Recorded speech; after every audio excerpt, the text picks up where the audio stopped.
I walk around Mike Tyson, and in his prime, I think that I can defeat him now. Can both of you tell me what you believe a right is? So what you're doing right now, Destiny, is equivocating.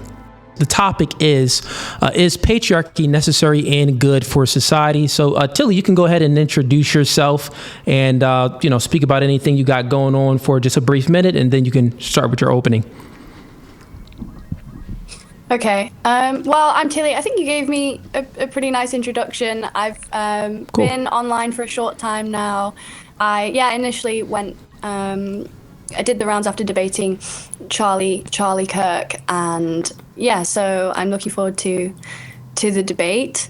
Is it fine if I just go straight into it? I guess I can say I'm on YouTube at Blonde Praxis, and my Instagram is Tilly with loads of L's. If there's self-promo involved, but yeah, if I'm okay to start. Yeah, Destiny, whenever you're ready for the timer. Yep, I've got it running on my end. I'll tell you when there's 30 seconds left. I'll start as soon as you start talking, Tilly. Okay. I'll start in just a sec. Okay. 3, 2, 1. There are 3 reasons why Cooley's crude interpretation of pop philosophy that he calls force doctrine falls apart. Firstly, something to understand that Cooley doesn't understand is that he has to be good at arguing for socially constructed rights. But I will argue that rights exist as good features of social arrangements, and I'm going to ground this in contractarianism. I could grant Cooley the entire supposed internal critique of force doctrine, but if I can demonstrate why rights are not granted but simply exist, then there is no contradiction inherent to feminism at all, and patriarchy is therefore not necessary but limiting. Why is this? Because rights aren't physical things you can point to, sure, nor are they subjective opinions or socially constructed preferences, though. They are normative facts about the rules of mutual restraint that any rational equal agent would accept. Rights are derived from the logic of cooperation, which means not from feelings or the state or whoever is the strongest. They come from what's rationally required for people who share a world to coexist without domination. That means they exist regardless of male enforcement classes or not. Male enforcement is one arm of realization of rights that exist regardless of whether or not men are quote unquote benevolent for not violating them some of the time. Secondly, feminism begins with the enforcement of the social contract by extending the right to be protected from arbitrary domination interpersonally to women as well as men. But it extends beyond this to erode negative cultural norms as well. Those norms are matters of social preference, not objective rights, and their transformation does not depend on male enforcement. Because actually, male enforcement is the weakest apparatus for enforcing feminist progress. Just like I can't put a gun to anyone's head to make them believe in God, nor can you throw a man in jail to make him view women as human people deserving of social protection from arbitrary force. Thirdly, even if I grant that male physical prowess matters here whatsoever to justify patriarchy, it just demonstrates that Cooley too is in danger from men stronger than him. Civilization requires that we collectively opt into a contract to choose to respect each other's property rights even when we could defile them, that we choose not to take another's life even if we could take it. Therefore, if Cooley tries to express that men kindly grant women rights by not interpersonally violating them, and that therefore patriarchy is a necessary good, then he also has to concede that Chris Bumstead and Mike Tyson kindly grant him his rights by not interpersonally violating him. This is why force doctrine is a rapist's mentality. It is why men feel emasculated when I put force doctrine to them in these terms, because suddenly they can start grounding rights somewhere. They can start producing inherent rights from thin air. So I can explain my position as to why patriarchy is a bad thing for women, but I think that first I can just define a couple of terms since I have about a minute left. So I can define feminism as the extension of the social contract to include women as full contracting agents, eliminating interpersonal arbitrary domination and ensuring like a cooperative equality. A state, therefore, is an institutional system with a monopoly on legitimate force. I think this is quite intuitive. And crucially, therefore, the state is not inherently male or patriarchal. It is a practical enforcement mechanism for rights-based cooperation, which includes lawyers, a police force, politicians, bureaucrats, and others. So all that force doctrine essentially proves is that society exists. Hence, I can show why patriarchy is bad principally once we grant all of this. Like, we can do practical arguments too, but I would really want to get this principle out of the way first, because I would say that patriarchy is bad primarily because it blurs interpersonal private force with public force, because it rejects the core principles that create good civilization, i.e. the restraint of private force. I can end the opener here. Okay, 30 seconds left, but we can end it there. Faguzi, I got 4 minutes on the clock whenever you're ready to go. Okay, sounds good. I'll start now. Is patriarchy necessary and good for society? I take the affirmative position, and it's ironic because my opponent takes the non-affirmative position, and she's a proud, self-proclaimed feminist, but isn't aware that feminism appeals to patriarchal systems to enforce the mental constructs, also known as rights, that she has in her mind. A patriarchy is necessary because it's inevitable if you want a society, and a society is an aggregate of people in an ordered community. Well, how do you create order, one might ask? It's by enforcement of rules, laws, and rights, and men have the monopoly of force to enforce said laws and rights. A society without order is chaos. So women would have to appeal to a collection of men to enforce their rights. But men aren't afforded the same privilege of having women to enforce their rights, which is why feminism and other egalitarian systems like socialism, which I think my opponent may make some prescriptions for if she concedes to force doctrine, but feminism and socialism both push for equality, which is just a lie, because only a collection of majority men can do the enforcement of the rules, laws, and rights, which creates order, and collectively women can't do the same for men or for themselves. So it's never equal. Now, let me make this clear. I don't believe that might makes right. Force doctrine is a prescription. Isn't a prescription, it's a description.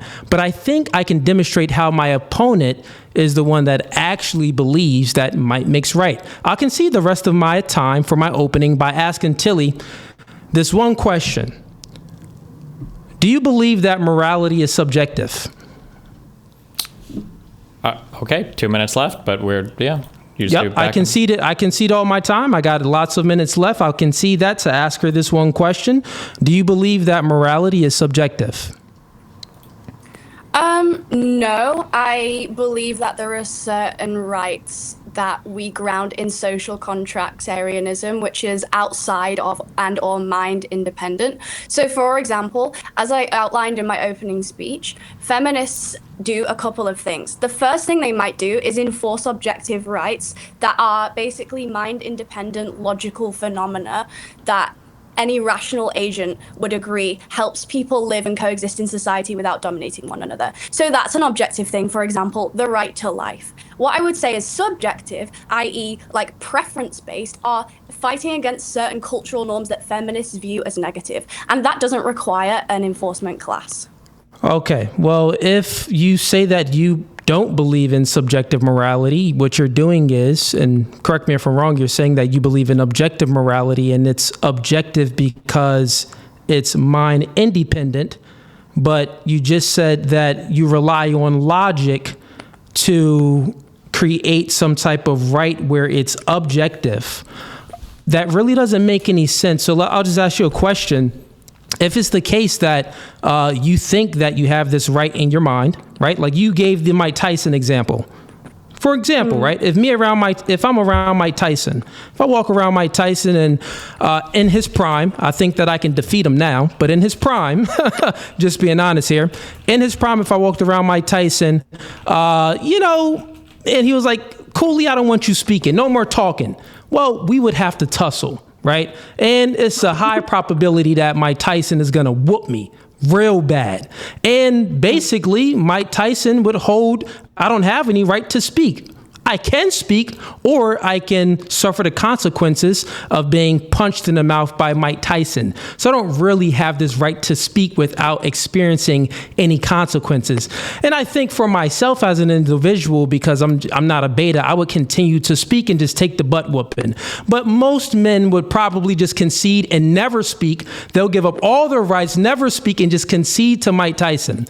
So with that being said, how you're trying to map morality and say that if you're not mapping morality can only be mind independent if it's mapping onto divine command like a god. But if you're just mapping it on to logic and reason and stuff like that, well, it's good for people to to have life. Well, some people don't think that. And also, if you kill my family, well, it's a high probability that I'm going after your family. So you're not really like mapping this onto anything. You're just like saying words, but it doesn't really hold any weight. How do you ground morality? Please explain. Right, I'll ask you a really simple question then, which is 2 + 2 4, whether or not you are on Mars or on Earth? Like, let's say every human being disappears from society. Is 2 + 2 still 4? That is true. Right. So that's where I ground rise. Do you see how, like... Okay, so that is math. Okay, got it. What you just did was, so what you're doing is you're using a transcendental argument to say that, well, mapping rights onto transcendental categories. Transcendental categories is logic, logic and reason, things that we can't objectively prove, right? We can't objectively prove these things, but we still live everyday life. Real quick. We live I already answered your question. We live every day. What you're doing is you're using a transcendental category to prove rights, but you're not demonstrating it properly because it can't be demonstrated. So my question is, how do you ground your morality if it's objective? Where is it grounded in? It's not grounded in logic. Wait, can I real quick? Can I ask a question for both sides, and then your question can still stand up? Maybe this will. I'm just curious. Can both of you tell me what you believe a right is? Like, give me a definition of what you think a right is, or what rights are. Yeah, I'll go first. So, a right is. Yeah, Cooley, I can go ahead first. You're cutting out. I'll go first. Tilly, you're having some issues. It's cutting out. But yeah, so a right is just a construction. I know. I don't know what's going on. You think it's lagging a little bit if you have like a Wi-Fi that you can connect to instead of instead of a cell phone connection or something that might help. I'm gonna hotspot to my phone. Or that. Sorry, I'm gonna. Go. All right. Yeah. No worries. Let's give her a second here.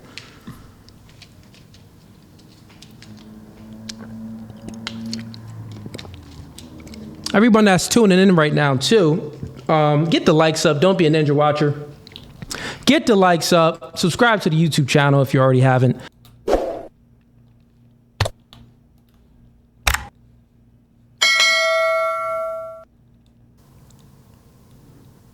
Okay. She's probably going to come back in. Mm-hmm. So also everyone in the chat as well, I will be reading all super chats. So if you have any questions for myself or for Tilly during the end of the debate, we'll get to those super chats. And then we'll be allowing people to come up and ask Tilly questions and myself questions at the end of the debate. But we're only allowing people that sends in $50 super chats or above. If you're a member, then you have to send in a $20 super chat, and then you can come up and ask myself or Tilly some questions. Let me see if she came back in.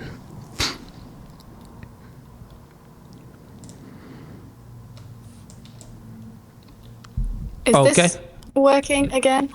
Yeah, that's better. We'll say yeah. Okay. Oh, okay. So I guess I'll answer the question first, Tilly, because I think that is a good question that Destiny posed. We should define real quick. She's pausing again. Yeah, she keeps going out.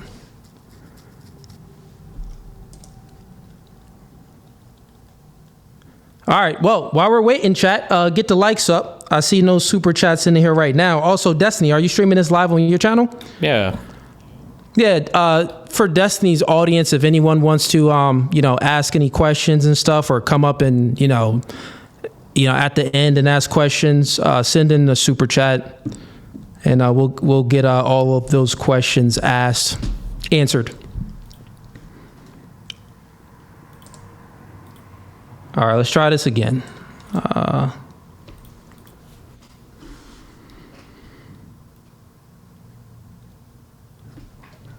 All right, so Tilly, you are up, but your screen is black right now. So,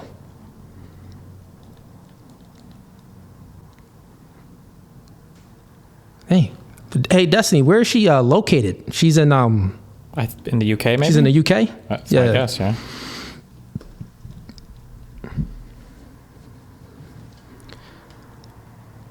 Okay, she's just came backstage. Let's try it again.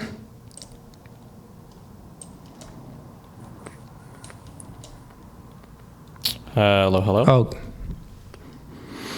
Hello. Sorry, I don't know what's going on. I'm trying to hotspot to my phone. Do you have like a Wi-Fi, like an internet connection at the moment? No. Okay. Yeah, it's just shutting off now. Hey, chat. Well, this is what happens when you do it live, man. Things tend to happen. But hopefully she can get it figured out. Let's try this again. All right, Tilly, can you hear us? Can you hear me? Right.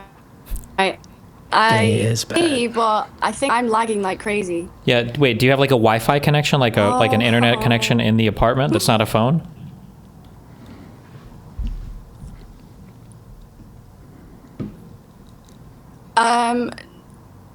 I should do, but I don't know why it's not working. Are you connected to it?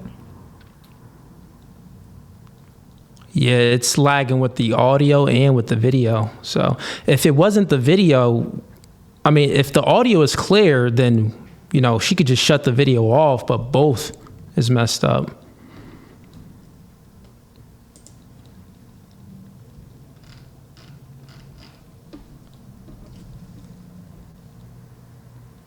Let me see. She just went. Okay, you know what I'm going to do? I'm going to just fully remove her, and then she's going to just have to fully come back in. That may work. Because before, it seems like she wasn't fully removing herself, so I'm going to like just boot her out the entire restream. Hopefully that'll work.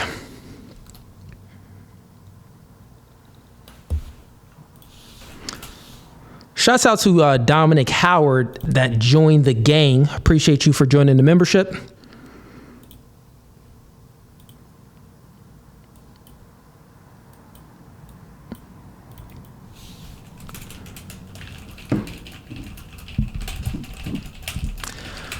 I mean, since we hear Destiny, I mean, you know, this is why women need the patriarchy. They don't even know how to operate Wi-Fi correctly. God dang, she need a man to help her. I mean, I've done a lot of troubleshooting for Wi-Fi, mic, and everything else for guys too. So I feel like nobody knows the audio. That is true. Men do be slacking too, but I would say women in general. Nah. Let me stop playing. All right. Let's see where we at.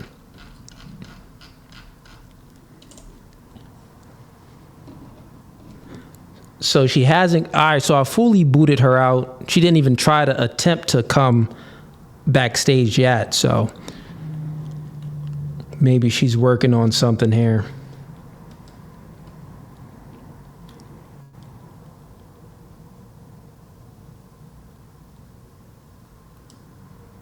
Oh, while we're waiting, let's just read some funny super chats. I think this is from your side, Destiny. It says Cooley wears a suit and thinks that puts him in a different category. Tilly is relaxing in her room, debating a clown on his podcast chair. And now he's referring... no, man. Listen. That's funny, though. That is funny. That is funny. I don't always wear a suit, but I thought that, you know what? Today, I'm going to wear a suit. Why not? Shout outs to, just going to read some super chats while we're waiting. You know what? I'm going to be friendly. Since none of your people are sending in super chats, Destiny, I'm going to read their regular chats. Sure. Because over here, we keep it no fugazi. We like all the smoke. We like the jokes and all that. Shout outs to Zigzag. He sends in $10. He says, sup, bro? Here's some coins while we wait. Glad I made it live. Okay. Appreciate you, man. All right, Tilly just came back in. Let's see if this is working better now. Hello, I joined on my phone. Is this okay? Yes, it's much better right now. Yeah, okay. Much better. All right. So, where were we, Destiny? So I was just curious. I feel like both of you should define rights.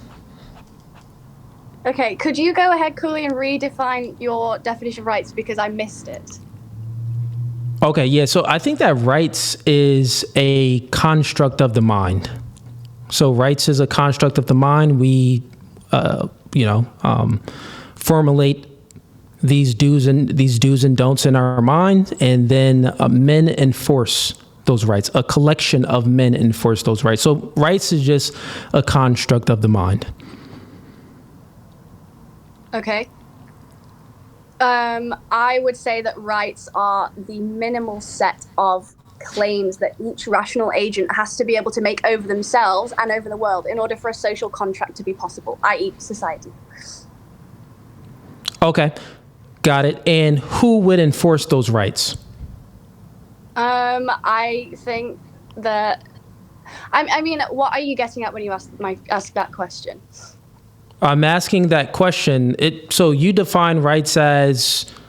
repeat it again, actually, because it's so ambiguous. It's like it's hard, or maybe I'm just slow. Repeat it again. You're in, what is it, Cambridge University? Yeah. All right, fair enough. I just have a high school education. Repeat it again for me. So I say that rights are the, hold on, I wrote the definition down myself. It's essentially the minimal set of claims that each rational agent has to be able to make over themselves and over the world in order for a social contract to be possible, i.e. mutually agreeing and binding themselves to a contract to enter society. Okay, got it. So then rights is a construction of the mind. No, because rights are a set of constraints that any rational agent would agree to put on themselves when they choose to enter society. Just like how maths, there's like obviously the debate about whether or not. Yeah, but it's subjective. We give ourselves these rights, is what you're saying. No, that's not what I say. I say that rights are to do with the extent to which we follow any kind of reason, rationality insofar as it would require us to enter society. So it's like, for example, mathematical theorems or like Nash's equilibrium, these types of things are just like basic fundamentals about the world that sure we use to discover it through our mind, but they're not invented. Okay. So it's not invented, but we can choose to discover it through our mind. But that's right. So once again, can you touch a right? No. Okay. So you cannot touch a right, but you have rights. And if you can't touch it, it's not in the physical world, then it would only be in the mind, right? Well, you also have maths. Say that again? You also have maths. I can't understand you. Did you say maths? Maths. Math. Oh, math. Okay, I'm sorry. It's the... But, okay, I see what you're saying. So we also have math. That is true. The funny thing is, math we can map on to reality. Mm-hmm. Why can't we do that with the only way to map how you define rights? How can we do that if it's not by force? What do you mean? So math, I can see one thing, I can see two of the same things, and I can see one thing and see another thing and say that's one, put it together, that's two. I can think of that, but I can also map it onto reality. I can touch it. It's also physical as well. With rights, how does it become physical in reality? Because maths are norms of thought and rights are norms of action. So, like, I'm saying that maths and rights are a similar category of thing, which is like structures that anyone rational would presuppose. Like, rights are structures that underlie coherent actions, and therefore you can ground them in, for example, a social contract. Just because I can't touch something doesn't mean that it's like inherently subjective. Okay, so you can ground the right. But my question for you is, you're saying something, but you're not really demonstrating it. How can you ground a right something that you construct in your mind. So for example, if I say that me as an individual, well, I have, just like the Mike Tyson example, we can use many different examples, right? Me as an individual, I go to Afghanistan, right? And I say that, well, I have the right to do this. They're gonna be like, I can think and say it out loud, but if they take the right from me, I don't actually have the right. So what I'm saying is all of these things, you don't have it. All of these things need to be You don't possess it because it's not being realized, but you still have the right. Okay, well, let me ask you a question. You can think that women have the right to vote, right?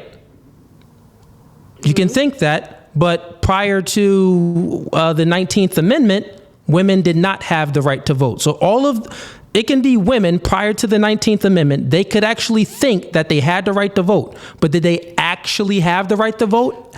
Wait, they real only quick, had it after the 19th Amendment. Let me try to let me clear this up so we don't get stuck on this, okay? Okay, also, I don't do formal philosophy, so I might suck at this, okay? So I think the argument is, her argument is that insofar as any social contract can possibly exist, any rational mind would conceive of or construct rights to make said social contract work. Much the same that for anybody to do math, every reasonable, rational mind would agree that 1 + 1 = 2. So in a world where women can't vote, the statement wouldn't, that I imagine she would say, it wouldn't be that like, women didn't have the right. She would say that women didn't have a social contract. So like, the disagreement. I get how she's explaining it, but my question is, which she still didn't answer, how can it be enforced? Okay. How are you going to enforce the thing that you have in your mind? That's my question. Right. So here's what I'll do. I'll tackle the internal critique. So what I would say is that even if men historically hold certain positions, the internal critique doesn't hold, because saying like the weaker group appealing to the stronger group to enforce rights that exist absent them mind independently. That is how all rights movements work. So this would be like saying like, okay, workers appealing to their bosses for a weekend demonstrates that workers' rights movements fall in on themselves. Or like slaves appealing to enslavers for freedom proves something about the nature of the races themselves and why one should subordinate themselves to the other. Once again, how can women collectively enforce their own rights? Yes or no? No one can collectively enforce their own rights. But that's not true. Because men can. Men can collectively enforce rights.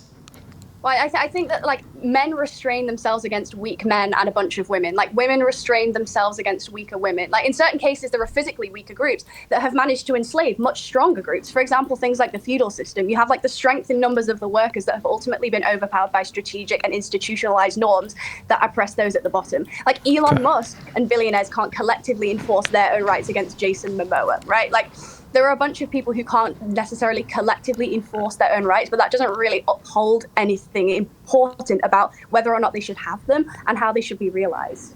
Okay, so the argument, let me repeat the argument of force doctrine, because I truly don't actually think that you understand. The argument of force doctrine is very, very simple. It's that men have the monopoly on enforcing the constructs that we have in our minds. Your definition of rights was basically a construct in the mind. That's all it was. That's all it is. That's all it is, Tilly. It's only in the mind. It's only in the mind, Tilly. It's only in the mind, right? You didn't demonstrate how it is not in the mind. You went to math. But math is much differently. But it was a poor analogy for rights. It was very, very poor, because with math, we can actually observe these things. Right? You can observe the realization of rights. Listen, right? No, you can't. You can only observe rights if it is enforced. How can you observe a construct in the mind if it isn't enforced? We can observe math because we can say 1 + 1 = 2. We can have one of these and say, you put them together, that's two things. We can fully demonstrate it in reality. You can't do this with rights without using enforcement. And guess what, Tilly? Men have the monopoly on enforcement. So here's the argument. It's very, very simple for force doctrine, right? So the patriarchy, the argument is very simple. The patriarchy has the monopoly on enforcing rights. There's not a matriarchy that can enforce their rights without men coming over and taking their rights. You understand that?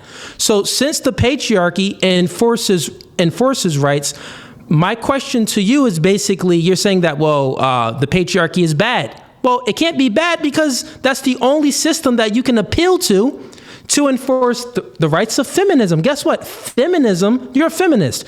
You're only a feminist because men allowed you to be a feminist. Well, that's very kind of them. Because men enforce your rights. You ground a right by identifying a condition that is necessary for human agency. You show that denying it is self-contradictory, and then you go about universalizing it through a social contract. That produces an enforceable claim. So therefore, I'll concede to the fact that there is oftentimes a male enforcement class in society, okay? But that doesn't necessarily prove that men grant me my rights, because I say that I ground rights, not in the fact that it's constructed by my mind and it's all a bit made up and that men can rape me if they want to. I ground a right by identifying a condition that's necessary for agency. I ground a right in logic and reason. Okay. Can we real quick, hold on, because it sounds like there might not be as much of a disagreement here, maybe. It sounds like there's two different conversations happening. One is the conversation over what a right is, and the other is a conversation about who enforces rights. So Tilly, I think, is having the conversation of like, how do we define a right insofar as, like for math, like how do we define sets of numbers that have some internally consistent rule scheme or whatever? And it sounds like what Fugazi is talking about is, well, okay, once you've defined said rights, how do you enforce those rights? And I think force doctrine sounds like an idea or a concept of where does the enforcement of rights come from rather than where do rights come from. And I think you're having two different conversations there. So I guess the question would be for both of you, if you can't enforce a right, do you have the right? So did women have, now it's weird because colloquially we use words that aren't like philosophically straight, but like, did women have the right to have a vote before they were granted the right to vote legally? Did slaves have a right to citizenship before they were granted a right to citizenship? Or do these rights only exist insofar as somebody else is able to enforce them? Is I think the question for both of you. Also, if you can, Tilly, it's possible, turn your mic up if you can at all, because it's pretty quiet, but okay, go ahead. Yeah, so let me just demonstrate real fast how she's defining rights is actually the same way I'm defining rights. And the reason being is because it's mind dependent. It is not mind independent. So you're always appealing to the mind. Once again, my definition is rights is it's a construct of the mind, right? So individual people can believe that they have these rights. It's a construct in their mind. But it's very simple. How can you enforce it? It can only be enforced by patriarchal systems, male-dominated, not societies, but male-dominated as far as enforcement, like military, police force, and stuff like that. You need someone to enforce these rights. So I'm sorry. Destiny, what exactly was your question then? Yeah, I think you guys aren't disagreeing too much on what a right is, but rather like, I guess just a question for both of us. Do rights exist if you don't have an enforcement mechanism for them? Or do rights literally just come from other people protecting them? Good. That's a good question. And that was actually goes to my first question. So when I asked Tilly, when I conceded my opener, and I asked Tilly, do you believe that morality is subjective or objective? So moral claims, Tilly, do you believe that morality is actually like subjective or it's actually objective? It's not mind dependent. It's rooted in God. Well, I think before we get to that, because I feel like that's a totally different thing. So I just reel on the question. I think it'll roll in though. But go ahead. You're moderating. We could do yours first. Destiny. So I'm just curious. Sure. Let's say that you are denied some right by some person or some group of people. Do you no longer have that right? Do your rights come from other people's enforcements, or do your rights come from God or some metaphysical or some rational constructivist whatever place? So Fugazi and then Tilly answer. Okay, yeah. So I think that rights come from it has to be enforced. Okay, has to be enforced. So it has to be enforced, and the only people that can enforce the rights is going to be from men, right? It's going to be men, collectively men. And then Tilly's answer is? That rights exist, but there's a difference between a right's existence and the enforcement mechanism. So what I would say is that A state enforces the terms of the social contract that prevent domination. They protect rights. They settle disputes. A state maintains the condition for stable cooperation, which means that the state's not inherently male or patriarchal, right? It's a practical enforcement mechanism, sure, for rights-based cooperation, yes, but that includes loads and loads of other people, like lawyers, a police force, politicians, bureaucrats. But also, I don't really care even if the entire enforcement, the only definition you have of enforcement class is just a collection of men. I don't think that that's inherently patriarchal. Yeah, so what force doctrine simply proposes is that, rights are force. You can't have a right without force, right? So we keep going to, once again, you can have this idea in your mind and say that you have this right. But if you can't enforce it yourself or appealing to a system to enforce it for you, which always looking in all throughout history, most of the military, majority men, most of police force, majority men. So this would be men enforcing rights for men and men enforcing rights for women. So it will be force. So force doctrine is rights equals force. Yeah, but do you see how this is dumb? Because this is like me saying, okay, I'm going to do an internal critique of workers' rights movements. I'm going to say that workers appeal to their bosses for a weekend. Therefore, that demonstrates that workers' rights just fall in all over themselves. I can say slaves appeal to their enslavers for freedoms. Therefore, this proves all of this stuff about how slaves have to appeal to a certain system. They have to appeal to a strong group. I think this is dumb. There's no internal critique here. Sure, force doctrine, you're just saying this thing, but force doctrine is ultimately an internal critique of feminism. But Tilly, you're saying this thing, you're saying a thing, but you're not refuting it. Once again, I would say yes to all of those. All of these systems that we have, the reason why people were enslaved because they didn't have the monopoly on force. Yeah, so therefore it was someone else. Listen, therefore there was another society that had greater force and took whatever rights, whatever ideas they had in their mind, they took it away. So this is not, negating my argument. This is what you're saying is actually proving the argument of force doctrine. What do you think of the civil rights movement in the United States, the advanced progress for Black African Americans? How does this have anything to do with rights? And what do I think about the civil rights movement? What I'm trying to say. Okay, got you. Civil rights that gave, certain people rights, black people rights and things like that. Good thing. Right. I'm going to say to you, African Americans had to appeal to white people, these stronger groups. Oh, the race argument. Institutionally. You know what? Sure, I would agree. You're proving force doctrine. Yeah, which means that you're subordinating yourself. What are you? Listen, if you don't, this is why I asked you. Okay, got it. Internal critique of the this is not an internal critique. Okay? Yes, it is. That's what it's. No, it's not. It's proving my point. You're actually helping out. It's not. You're helping me out with my internal critique.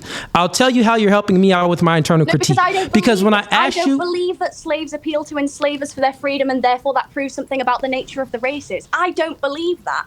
Who said that? Who said that it's something about the races? It's very simple. I'm getting to the fundamentals, right? It's a very simple argument. You can bring up black versus white. You can do an emotional appeal. I'm not an emotional man. I know reality. Listen, I know reality, and this is true. The reason why Africans over there was enslaved 300, 400 years ago is because guess what? They didn't have the monopoly on force. This is why whites were enslaved too. Whites were enslaving other whites, and also prior to the white people getting there, Africans were enslaving other Africans. This is reality. So what you're saying is demonstrating force doctrine. This is not disproving force doctrine. Once again, the debate is about, is patriarchy necessary for society, and is it good? And my standpoint is very simple. Might doesn't make right, but it makes.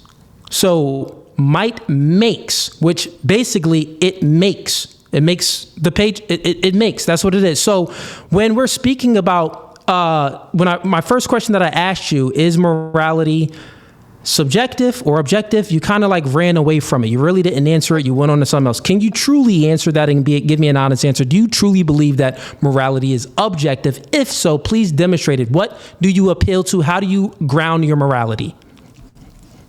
Okay, I think we should backtrack a little bit because I feel like you misunderstood the point that I was making about internal critique. The point that I was making was not that a certain group of people had a monopoly on force. Obviously, there are groups of people throughout society that have monopolies on force. I'm saying that doesn't demonstrate anything about whether or not movements that seek to grant them more or reinforce the rights that exist absent them are good or bad things. So the internal critique, the force doctrine stuff, is essentially to do with the extent to which feminism just falls back and collapses in itself because it relies on patriarchy. I'm saying you can track that analogy to every single movement in the entire tier of human history, and it just doesn't track because there are tons and tons of times where like the weak group has to appeal to the strong in order to get rights, and that says nothing about the movement itself.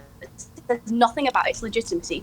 And also there are certain cases where physically weaker groups have managed to enslave stronger groups, like under feudalism, etc. So like I've already grounded morality for you. I've already grounded rights. I've already defined rights for you. I've told you why the internal critique falls apart. I've told you that even if men have historically held certain positions and continue to hold certain positions within the enforcement class, that's irrelevant to feminism writ large. You didn't demonstrate any of that, and now prove to you how you didn't. Well, wait, I think I got through this. So I think the issue is, so Tilly, I think you're trying to say that he is contradicting himself because in this particular argument you guys are having, he's appealing to patriarchy to say that men are the ones that grant rights essentially in society. And you're saying, well, if that's the case, then couldn't you say that any majority group was granting rights to any minority group historically? But I think he'll bite the bullet on that and say yes. So that's why he's saying it's not technically criticizing his position. Yeah. So and therefore it's not a Tilly. It's not a contradiction. So once again, I don't think you fully understand. Force doctrine is a description. It's not a prescription. So anything that you want to prescribe, like you're asking, well, if whites enslaved blacks, and what do you think and feel about this? I'm like, well, just the simple fact that this happened proves force doctrine.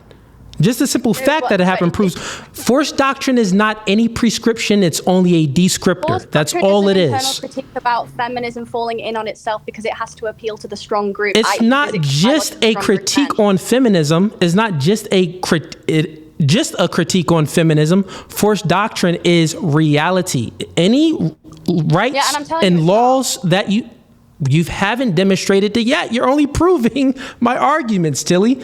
You haven't demonstrated. So please, let's do this because you haven't grounded your morality.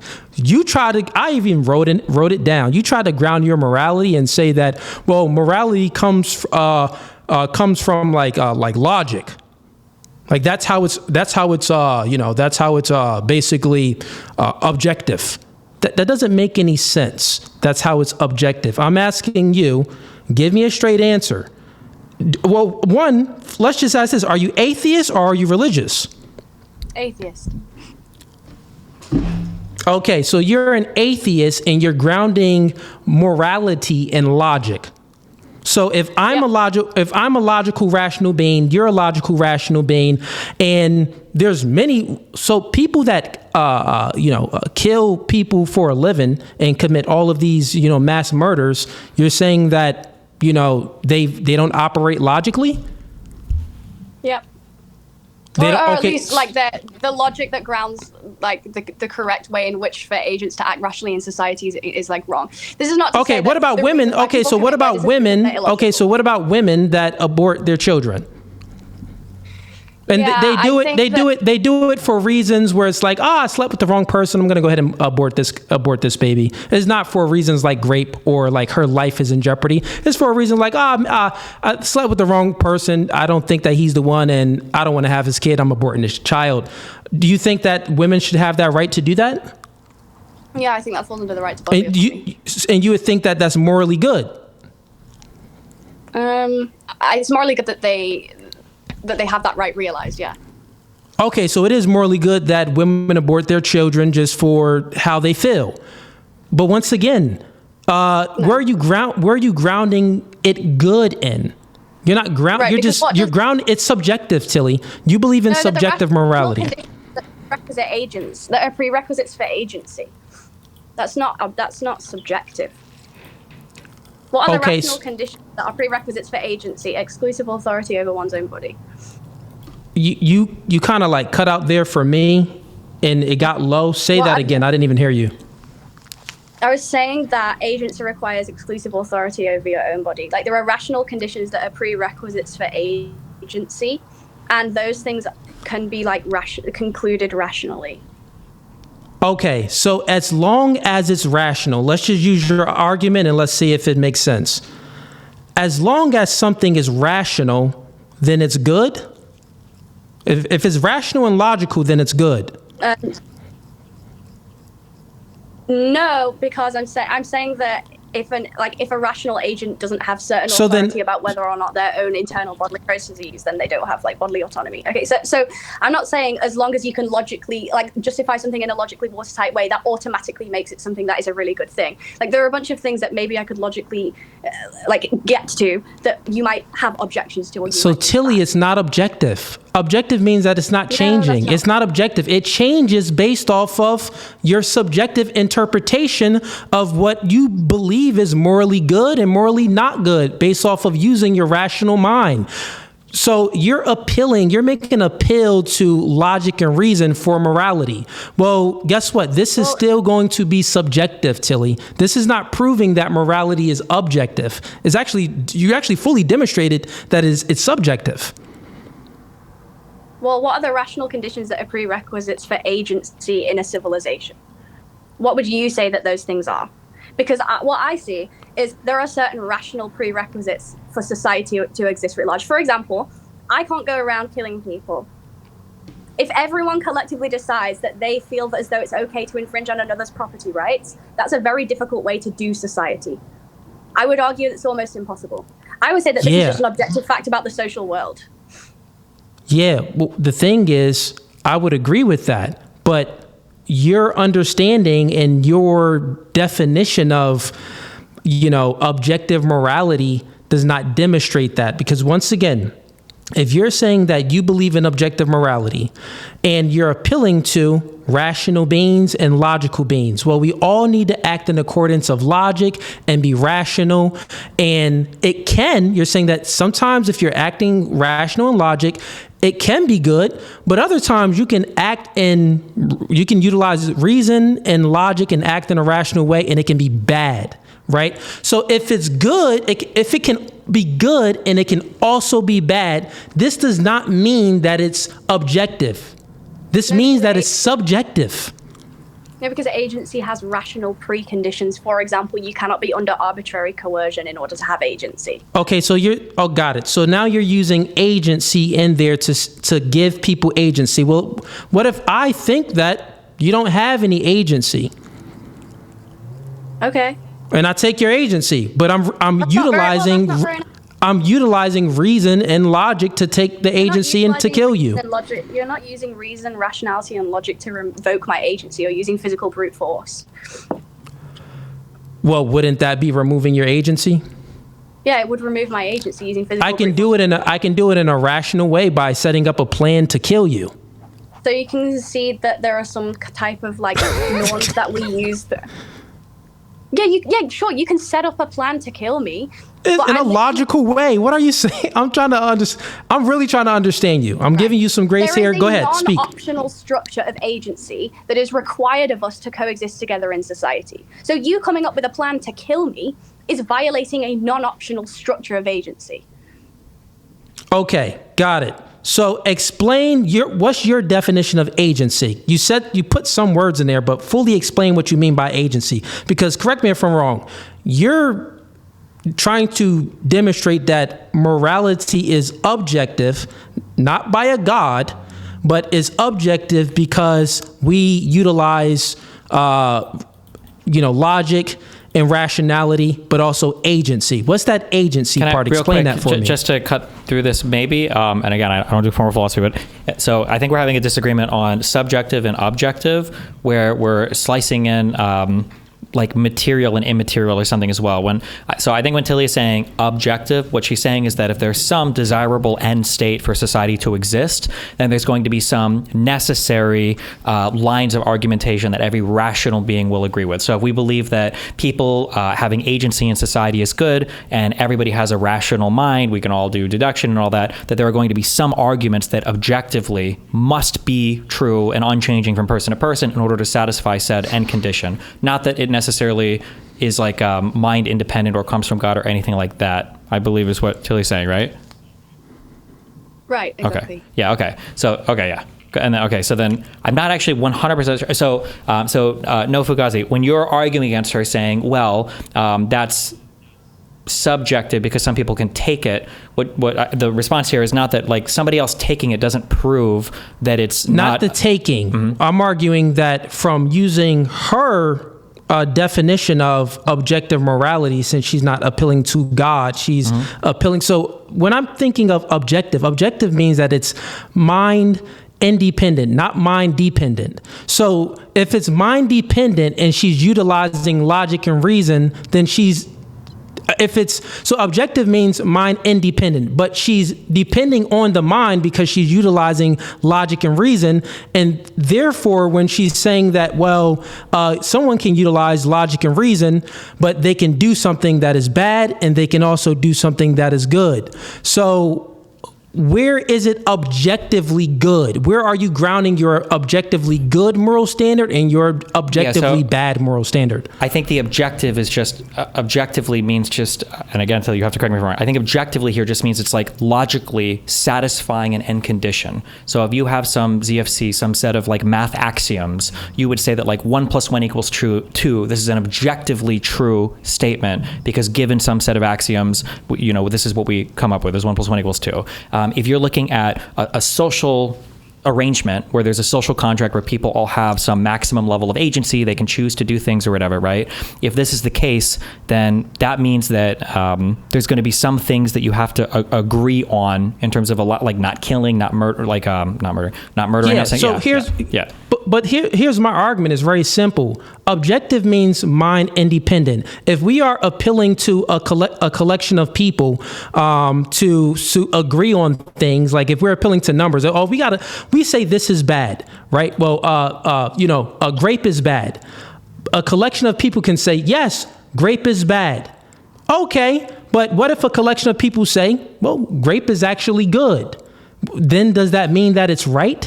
Like, so if we're appealing to numbers to satisfy what's moral, or if we're appealing to logic and reason to satisfy what's moral, then it's all subjective because who are you to determine what's satisfying something? Sure. So, okay, that's all going to be a subjective measure. Let's say two people have a disagreement on what is morally true over the subject of sexual assault or something else, of stealing or whatever, of killing. If two people have a disagreement here, how do you resolve that disagreement? Or would you say one side is wrong, or how do you address that?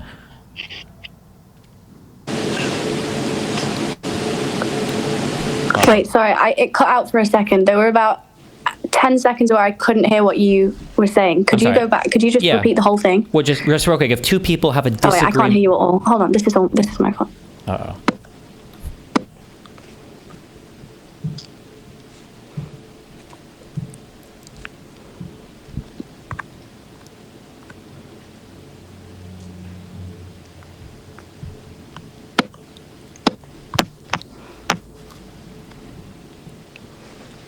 Sorry, I have the worst connection in the world.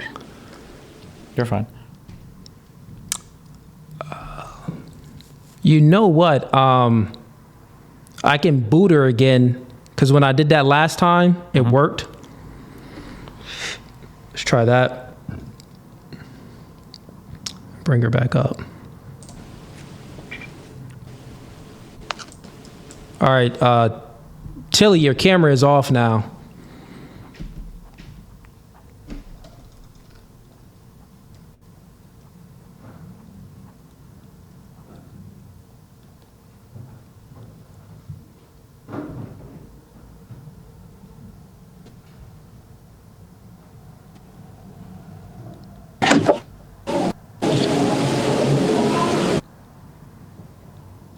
Maybe she's reconnecting, hopefully. Yeah, no connection still. I didn't boot her that time. She went out herself. But we got a few super chats in here. Let me get to the super chats real quick while we're waiting.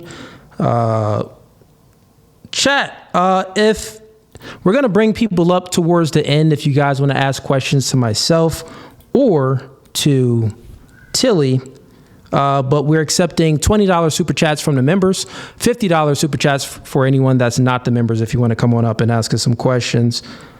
Let me get to these super chats real quick, and I actually can't pull them up on screen, so I'm going to read them here. We got Casanova sends in $5. Wi-Fi problems are a direct consequence of liberals taking over. We got Dane Snyder sends in $5. Shut the heck up, Destiny. This isn't a 1 versus 2. If she can't define her position, then she needs to lose and learn. Stop rescuing her. Any thoughts on that, Destiny? Well, I'm just trying to move the argument along. If you guys are stuck on a particular thing, I'm just trying to elucidate points, not trying to argue anything for anybody. Listen, I'm not. Fair enough. Yep.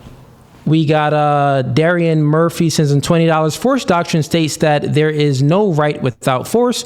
Rights only exist through force. She doesn't have an answer for that, so she is simply avoiding Cooley's point the way women typically do. Appreciate. Let me bring her up.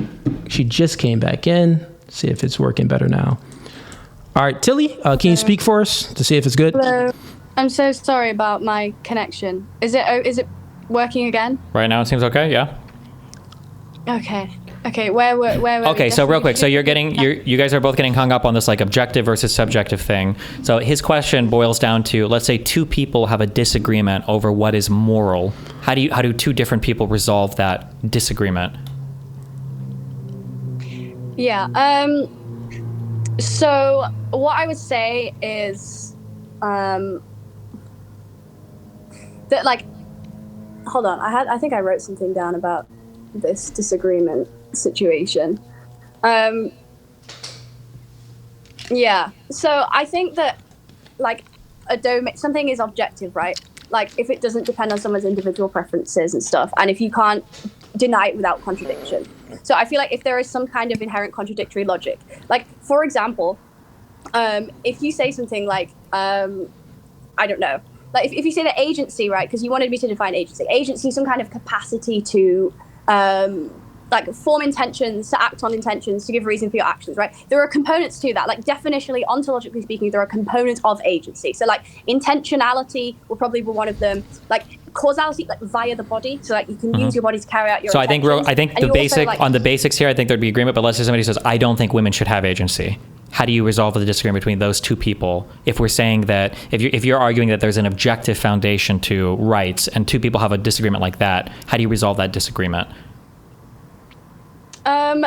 I think because the first thing is to say is that we would objectively assert that women are rational moral agents, and therefore they have to be able to form reasons for an action and to treat other agents as bearers of reasons themselves. So there are multiple like syllogistic steps that you would take to make the argument and assert that there is an objective way in which people coexist in society. This is why like feminism is the extension of the social contract to include women within this. So like historically patriarchy has been a thing of there is institutionalized force and then there is private interpersonalized force. And men have been the bearers or like the inflictors of interpersonal private force. Right, and what I would say is extending the social contract to include women within a society that is absent of coercion and domination is like ontologically a thing that progresses society, right? Yeah. So one real quick, men always gave women rights in society. They always have certain rights. So your understanding of like the patriarchy and the people that have the monopoly on enforcement that's enforcing these rights, they just leave women out. That's not the case. Women have always had certain rights in societies that was built. Once again, Tilly, you're still not demonstrating, right? You're not demonstrating at all how morality is objective. You're always still appealing to the mind, and it's all subjective. It is subjective. You can't get around it. Please give me a better demonstration how it is objective. Where do you ground morality? Where do you ground what you think is good and is bad if you do not appeal to anything outside of yourself? You're always appealing to self, what's in the mind, so it's subjective. For an example, dang, she's cutting up again. Can you hear me? Sorry. Oh, she was good. I can hear you now. Okay, I thought it was lagging. So, for an example, if you believe, so here's what I'm saying, which was my first argument and my first question, because once again, I seen you post something and you said that, well, force doctrine is might makes right. I said that force doctrine isn't might makes right. You did say this. You said this. You posted this. That's basically what you said. So I believe that's what you think. But you can correct me. Feminism that demonstrates why feminism falls in on itself due to the fact that women appeal to men for an enforcement class. Is force doctrine? No, is force doctrine might makes right? Is that what you believe or no? Not necessarily, but it oftentimes does collapse into that, especially because your understanding of force, ultimately does demonstrate that might makes right to you. So the force doctrine itself, no, it's probably not might makes right, but your ideological belief system is probably that might makes right. Okay. And this is probably justify patriarchy. No, my ideology isn't that might makes right, because I don't appeal to what's in my mind. I appeal to what's outside of my mind. But since how you demonstrated objective morality is actually all subjective, because you are appealing to logic and reason, these things that are inside the mind and agency, satisfying agency. Well, who's to determine what is actually truly satisfying agency and what is not satisfying agency? This would be a subjective measure. So if it is all subjective under your worldview, you rely on preferences. Everything reduces down to preferences. So if it's preferences, a preference-based morality, well, you are going to have to, how do you justify then? How do you justify, what's good and what's bad? If it's just preferences, because it is just preferences, Tilly. No, because logical laws are not invented by the mind, right? They're conditions that make having a mind possible. You can't think or assert anything unless non-contradiction holds. So something that I would say, for example, is that morality is objective for that reason, right? Because there are certain moral norms that are necessary conditions for being a rational agent at all. And they are not optional preferences, right? They're built into what it means to interact with people as a human being. Yeah, I can interact with, someone can interact with a human being totally fine. But what if that person then, once again, you think that abortion and a woman taking a baby's life away is a good thing? I think it's a bad thing. Who's right in this instant? Who's right? How do we determine who's right? Is it based off of, a collection of people making this law? Because that's what you're appealing to. Basically, you're saying that, well, abortion is right, and it's a good thing if a woman aborts her child because we collectively came together and gave women the right to make these abortions. So therefore, you're appealing to this right that men enforce. So you're appealing to force doctrine. But in this instant, might does make right. Because hypothetically, if you got pregnant and you wanted to abort your baby, but the father of that baby was trying to stop you, cops would come and lock him up, force him in prison. The state is stronger than both me or that man. Once again, you have to appeal. So then might does make right for abortions. So might make right to you? No, might makes right for abortions. Is that true or not true? No, not necessarily. I don't think might make right. Okay, well then how can you have an abortion if, generally speaking, most women aren't stronger than the people that they lay with? If you get pregnant, he can physically lock you up in a cage and say, you're not having this abortion, you're actually going to have this baby. He will monitor you, make sure you don't do anything dumb, and make sure that baby comes to term.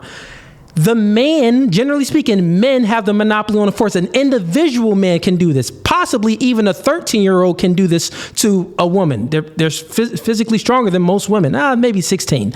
But what I'm saying is you would have to appeal to a system of a patriarchal system of men enforcing the right for you to have that abortion, which then in that instant does make right. Do I have this correct or wrong? So what is the state under your remit? What do you mean by what is the state? Can you define the state as, is it an institution? Is it the enforcement class itself? What is the state?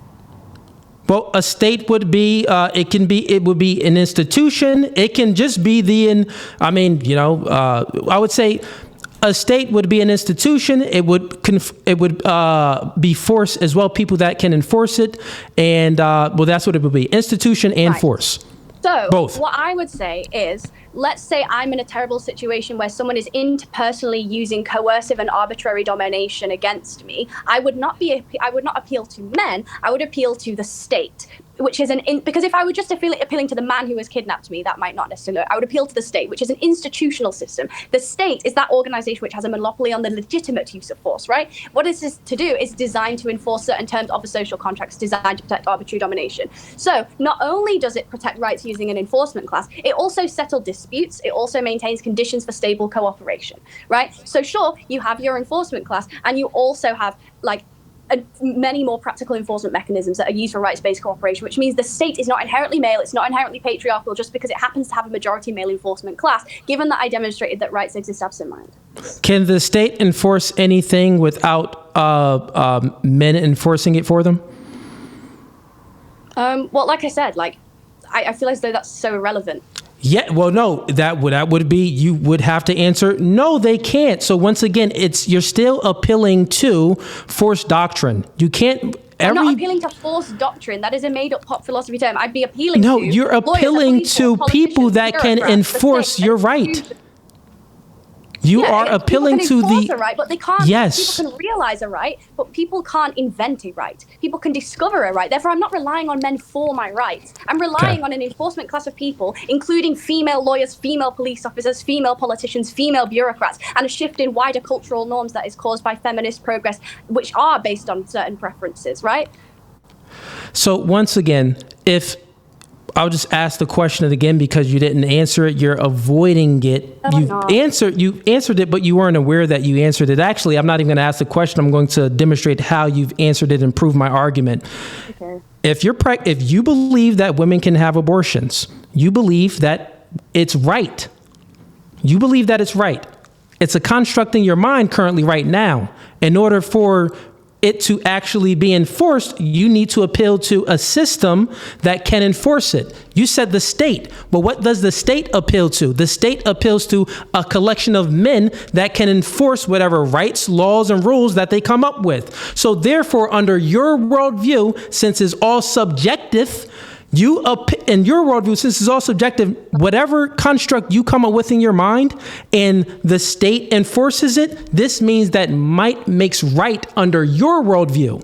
No, under my worldview, I believe that morality is objective. I don't appeal to our weird system that's referring to logic and reason, which appeals to the self. Where do you ground rights? I ground rights. Yeah, well, it's very simple. I ground rights, things that you can't ground it in at all. You haven't actually demonstrated it. But once again, Christian ethics is where I ground rights. But under your belief, I don't have to demonstrate anything. You don't even ground rights in men yourself. You ground rights in Christian ethics. You ground rights enforcement on a class of individual men who enforce those rights, but you ground rights inherently in God yourself. So what are you doing during force doctrine? This is not for you. Morality, what I'm speaking about, where objective morality, I believe, I appeal to Christian ethics. When we're speaking about rights themselves, rights is just a construct of the mind.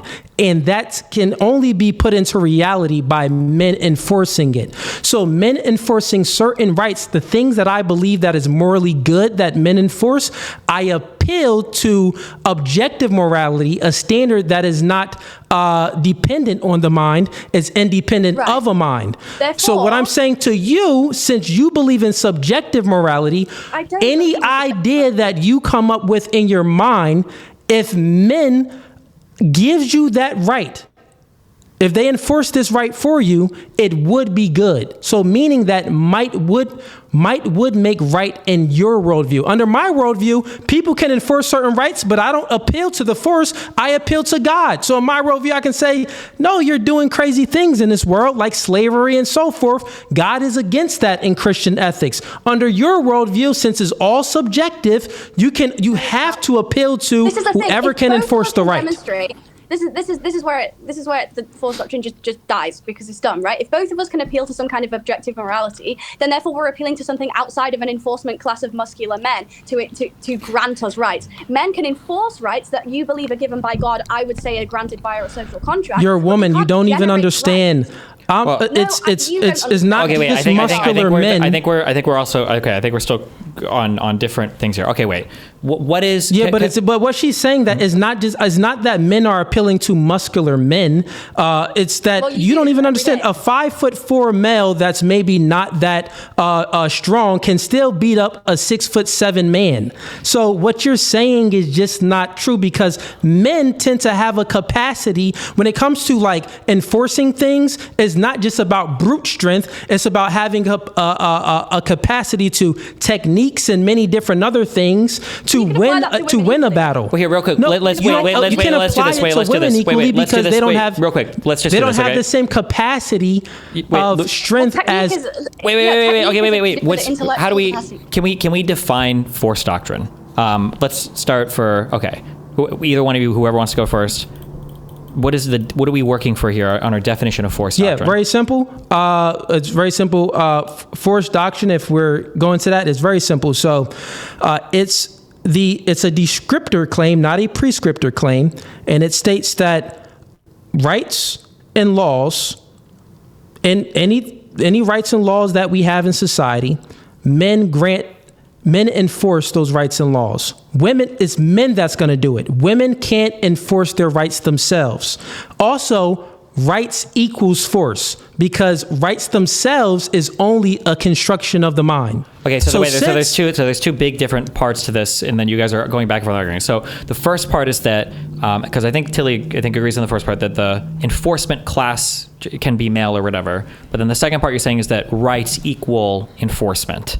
Is that, and I think you guys have a substantive disagreement here. Yeah, rights equal enforcement, because, well, how do you have a right? And she keeps appealing to the mind. She's saying, well, I can think that I have this right in my mind, but sure. So then one thing you guys are getting, analogy like math. Yeah. So you guys are getting hung up on this might makes right thing. If you're saying that, so if your argument is that rights equal enforcement, and then her claim is you're saying that might equals right, or right equals might. I don't even know. I've said these words so much.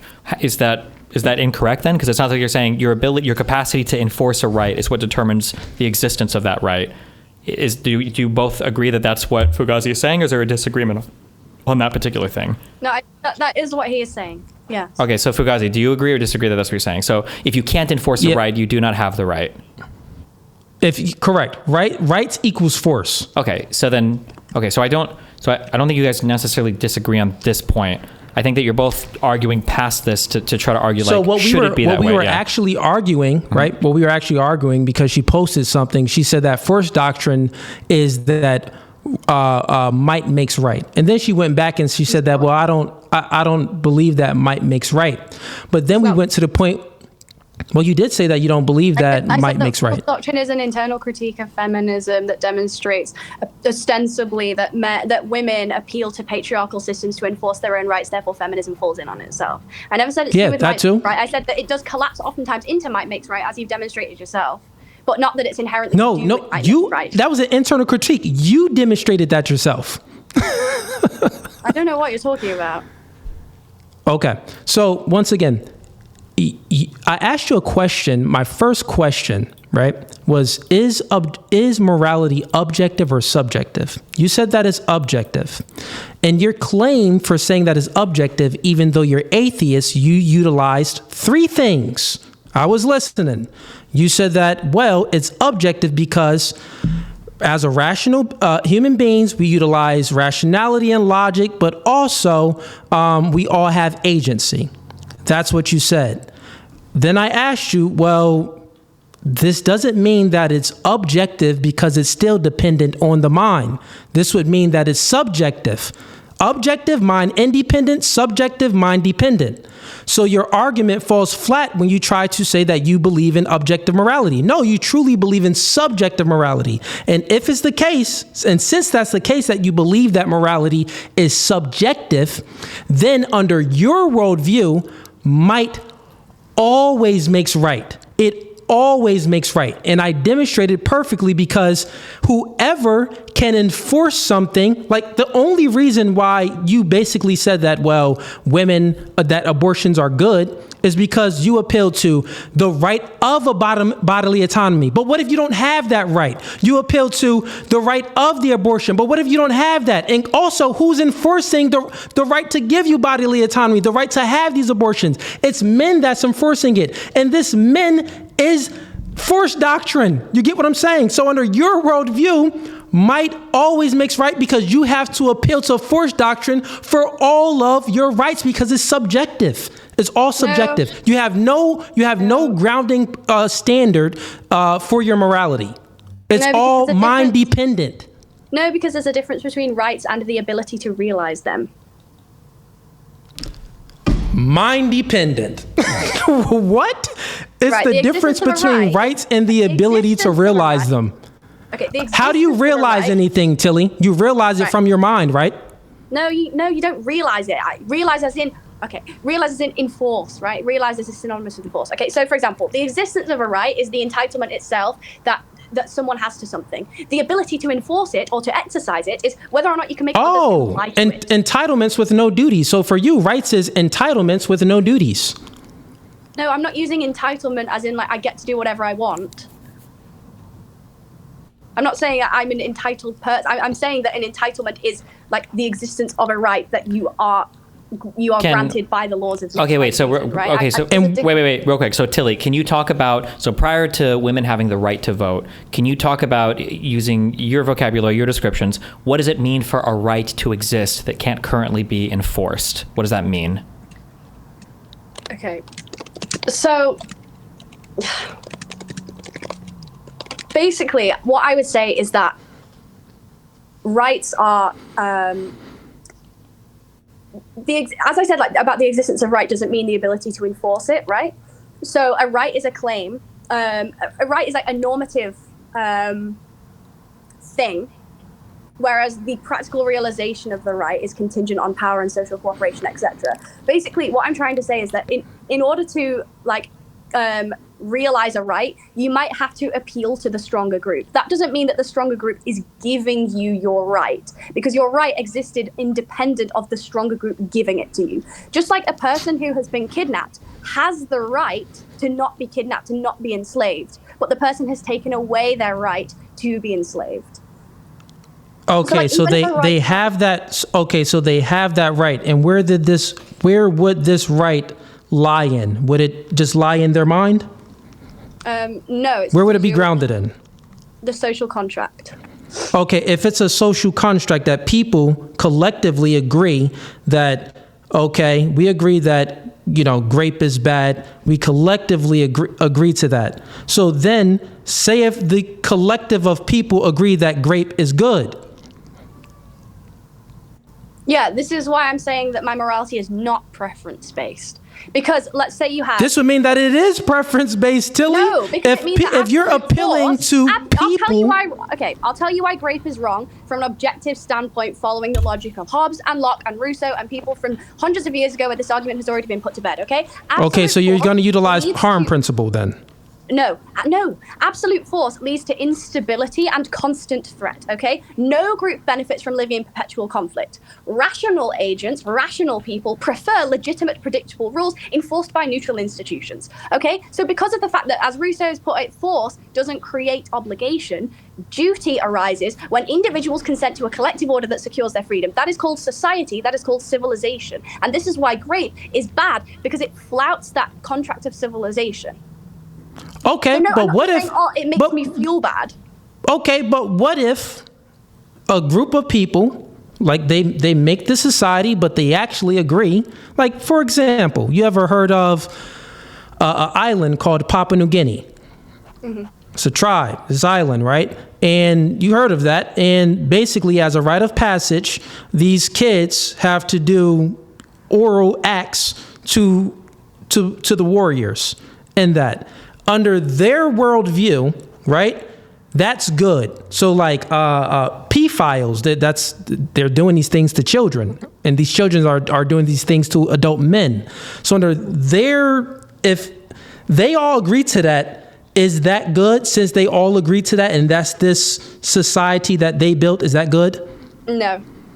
Okay. Can you demonstrate then how it is not good if you just said a second ago that basically you have a right because a collection of people agreed to this? That's not why I said you have a right.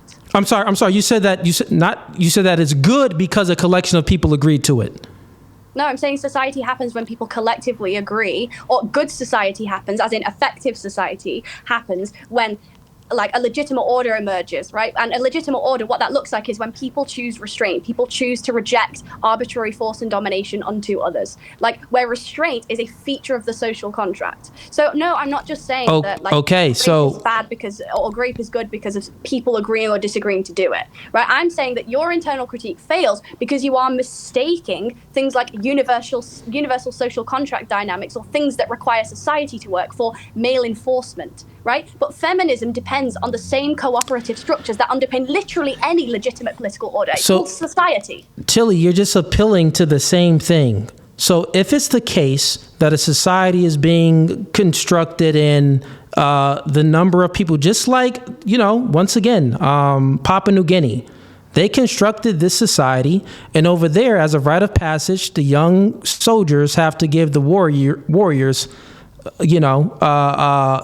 they have to do sodomy on those warriors, give them head.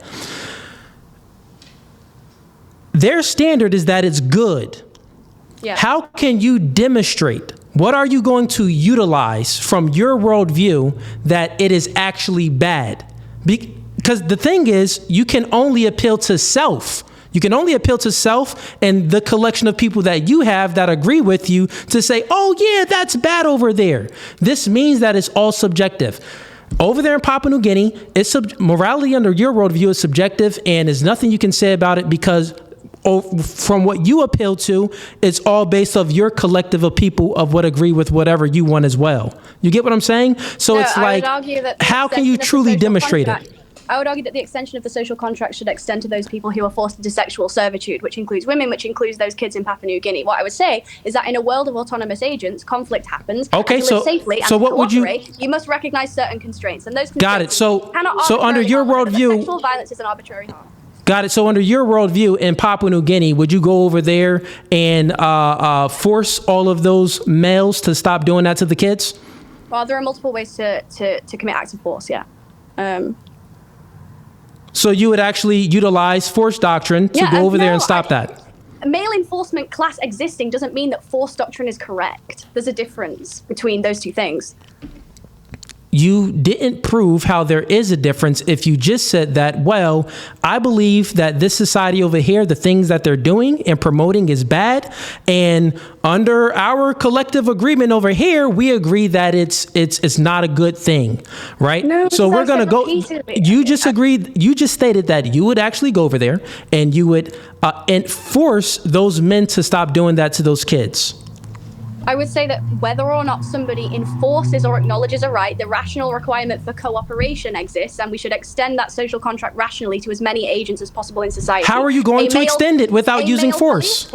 A patriarchal institution. How are you going to extend it without using force? A male police force, a patriarchal institution, or an enforcer does not create those rights. They make them practically observable. And that how are you going to do it without using force? It's not an internal critique. How are you going to do it without using force? An enforcement class of males does not cause feminism to crumble down.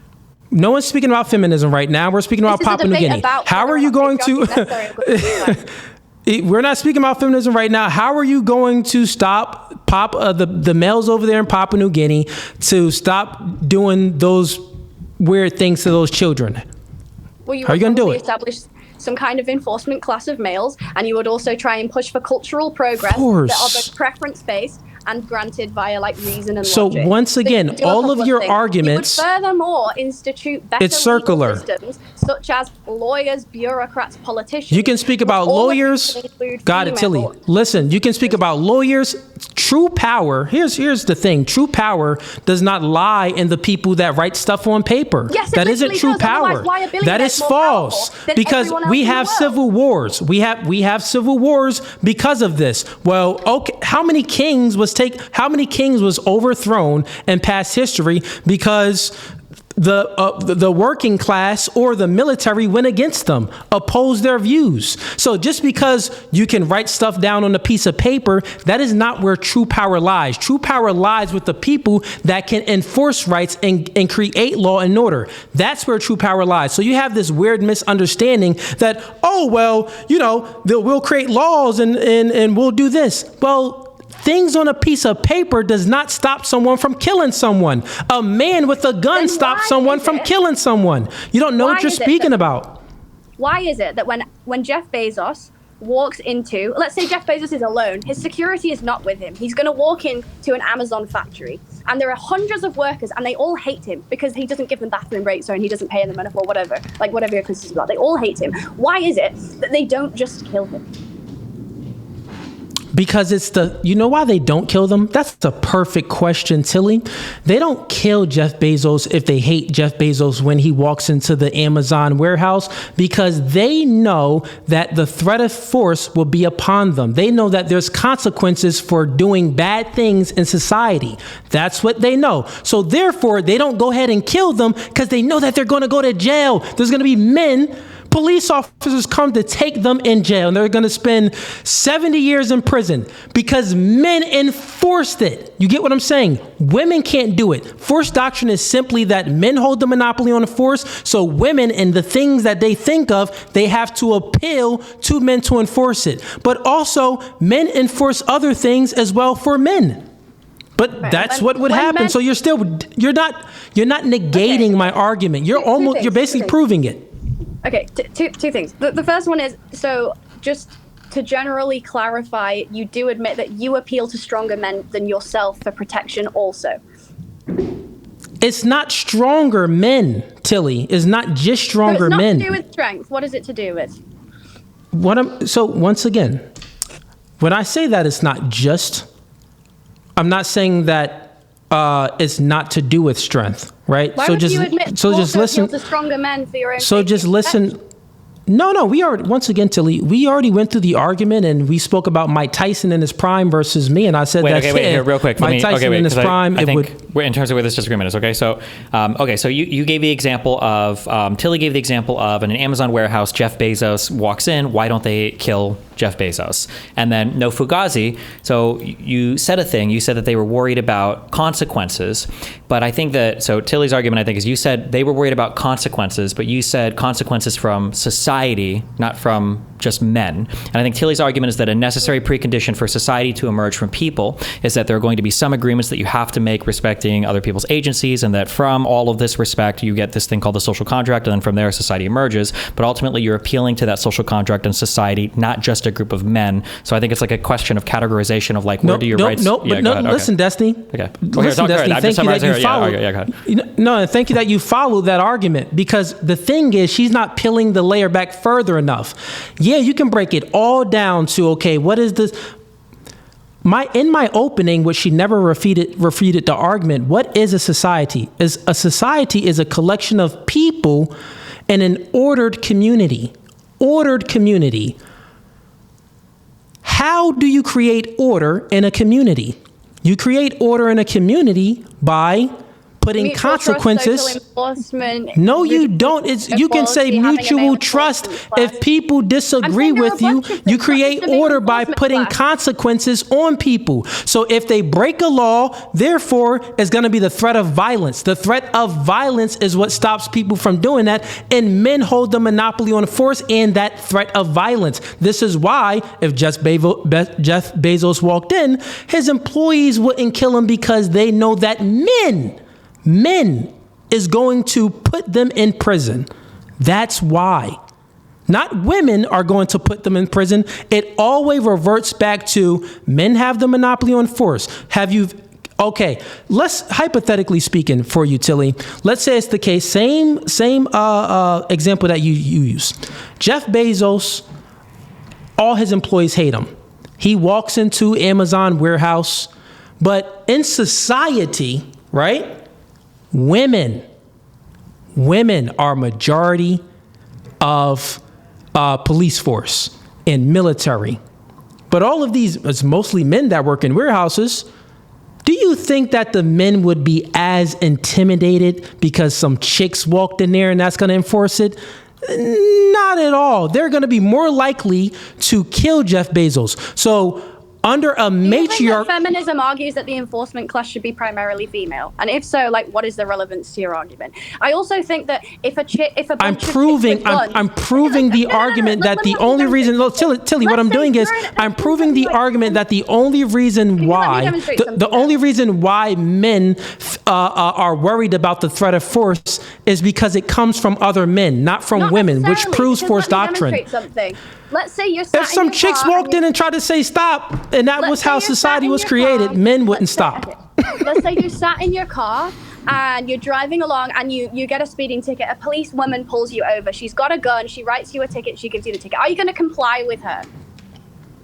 So I would say that the probability would be the same that I would comply with her, because why? She's physically weaker than you. Why are you listen. With her? I'll tell you, because backup is going to be a man. So I know I have to deal with men. Like, think about, this is what I'm saying. If it's the case that a woman cop pulled me over, but the woman cop, all she had to appeal to was calling other women cops, it's a high probability that I'm going to smack. Listen. It's a high probability that I'm going to smack that gun out her hand, because a lot of women cops, they get disarmed much easier than men cops. They're always getting disarmed by perpetrators. So yeah, I wouldn't really feel the threat of force like I would, like if it's a male police officer. So you're just wrong. But the reason why we have so many more female police officers now than we used to do is because of the fact that we appeal to institutions I'm not saying we have a lot, I'm saying we have more than we used to. And the reason for that is because of the fact that we're not appealing anymore to brute force and fellow police officers. We're appealing to institutions called the state that may be enforced by males, but don't necessarily have to up the entire chain of command. But even if, like, I grant you, no one's arguing that point. The argument that you make is very silly, because I feel as though this has nothing to do with patriarchy. It has nothing to do with patriarchy. If enforcing laws have nothing to do with patriarchy, can you please explain to me how you can enforce laws without having? Please explain to me how you can enforce laws without having a patriarchal system of men enforcing it for you. Right. Is the system still a patriarchy if women hold every single position of economic power? That's what you don't understand. Listen, can you just let me finish? Yes. Let's say I know. I've had this debate yes. The answer is yes. So exactly, this is dumb. Like, if women hold every single position of power except from men in the police force, that's still a patriarchy. Like, that is nonsense. You do not have any idea of what patriarchy means. That's not what feminists even think.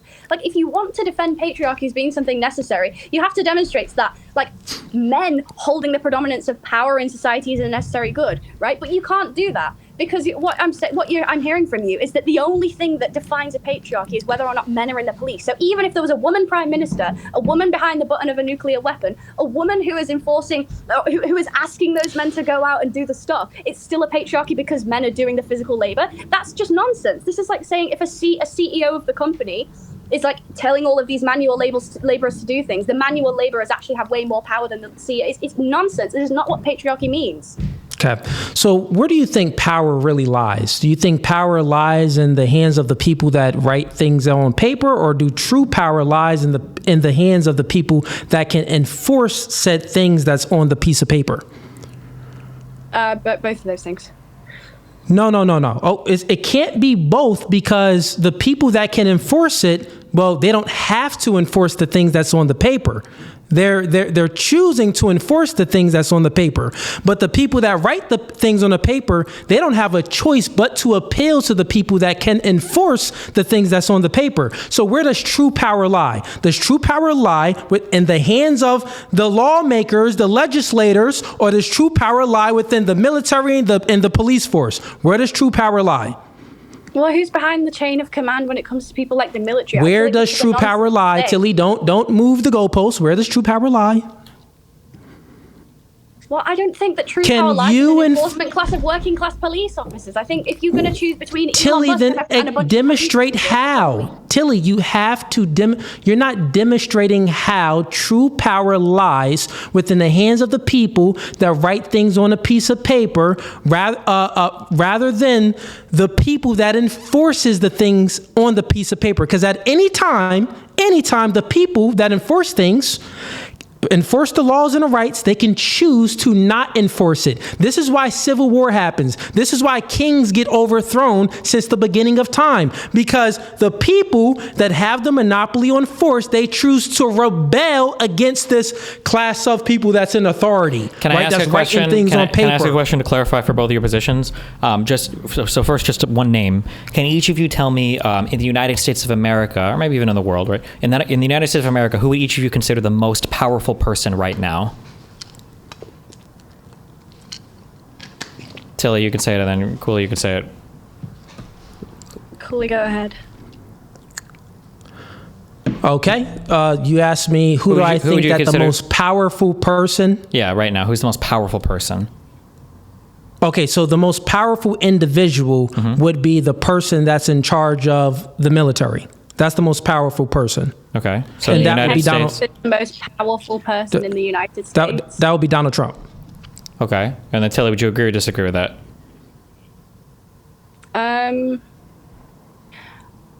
It's very difficult to pin down like power to one specific individual.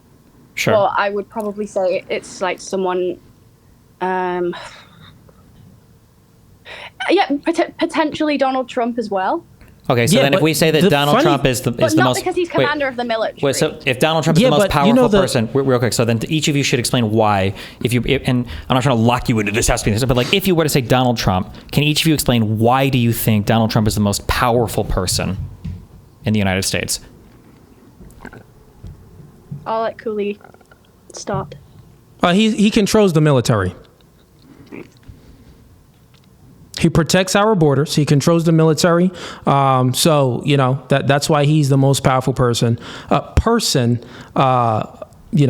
alive in the United States. I wouldn't say that that's the most powerful entity. The most powerful entity would be the military. And at any time, if the military collectively said, you know what, we're not enforcing any of these rights and laws that these legislators wrote, and that the things that Donald Trump is saying, well, they can rebel. So Donald Trump is only powerful because of the military? He's only powerful because because the patriarchy, the people that have force to enforce the things that he wants, that's why he's powerful. But at any time, if they choose not to enforce it, he has no power. So the thing is, what's funny is Donald Trump relies on men to enforce these things. But these men collectively do not rely on Donald Trump. Can I ask a question? Just one clarifying question on that. So they can choose to rebel. Yeah, so if you're saying that Donald Trump is, I think we would all agree, Donald Trump is probably not the most physically powerful man, but you're saying that he commands the military, and any individually, my guess is almost anybody in the military is going to be more physically powerful than Trump. Why would you say that Donald Trump is more powerful than any of those other people, anybody in the military, if you can't beat them up? Yeah. So what you're doing right now, Destiny, is equivocating. So you're using two different definitions of a power, right? So if we're speaking about when I say that true power, and my definition of true power, and my argument is, well, that's within the hands of the people that can enforce the things that we write on a piece of paper. That's true power. And we know that is true because the reverse can't happen, right? The reverse can't happen. They always have to appeal to people to enforce it, right? And get people to enforce it. But it's not the same. At any time, the people that's enforcing these rights and laws, they can choose not to, which is why civil war happens, which is why not even that, even the people that's enforcing this is why we have the Second Amendment here, because at any time our government is going off crazy, the people can stand up and go against the military, which would be men. It's going to be a majority of men that's going to be going against the military. And this is how kings got overthrown. This is how civil wars happened. This is how nations fell within.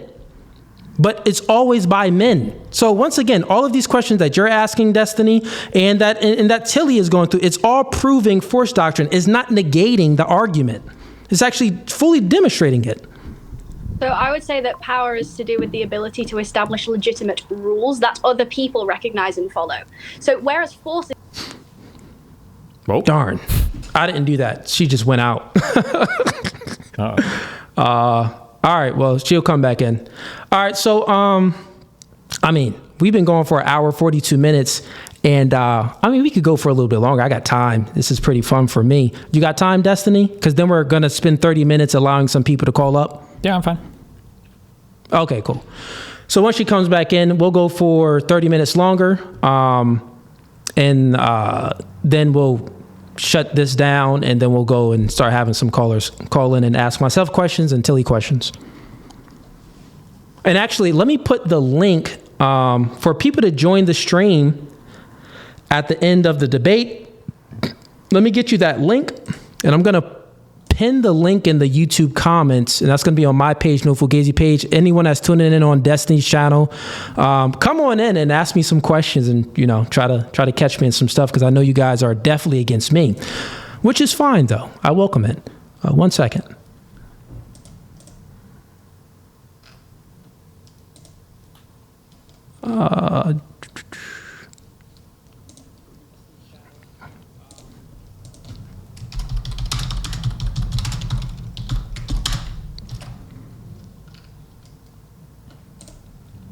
All right, everyone that's tuning in, I just went ahead and pinned the link in the YouTube comments, so you can come there if you want to go ahead and ask us some questions. And now let me see if Tilly is back in here.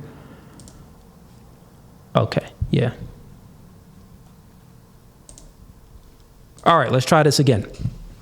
Hey, Tilly, Can you speak? Okay, you're good. So Destiny, I think you were asking a question.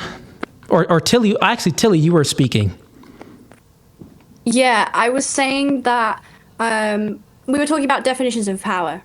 So I was saying that power is about the ability to, political power is usually about some kind of ability to establish like legitimate rules that other people are going to recognize and follow. And force is weak because it's derivative. Like, sure, it maintains compliance, but it doesn't create authority. Like, authority doesn't lie in force itself. Authority maintains compliance, it maintains authority. Therefore, power arises when people recognize something or accept something as binding.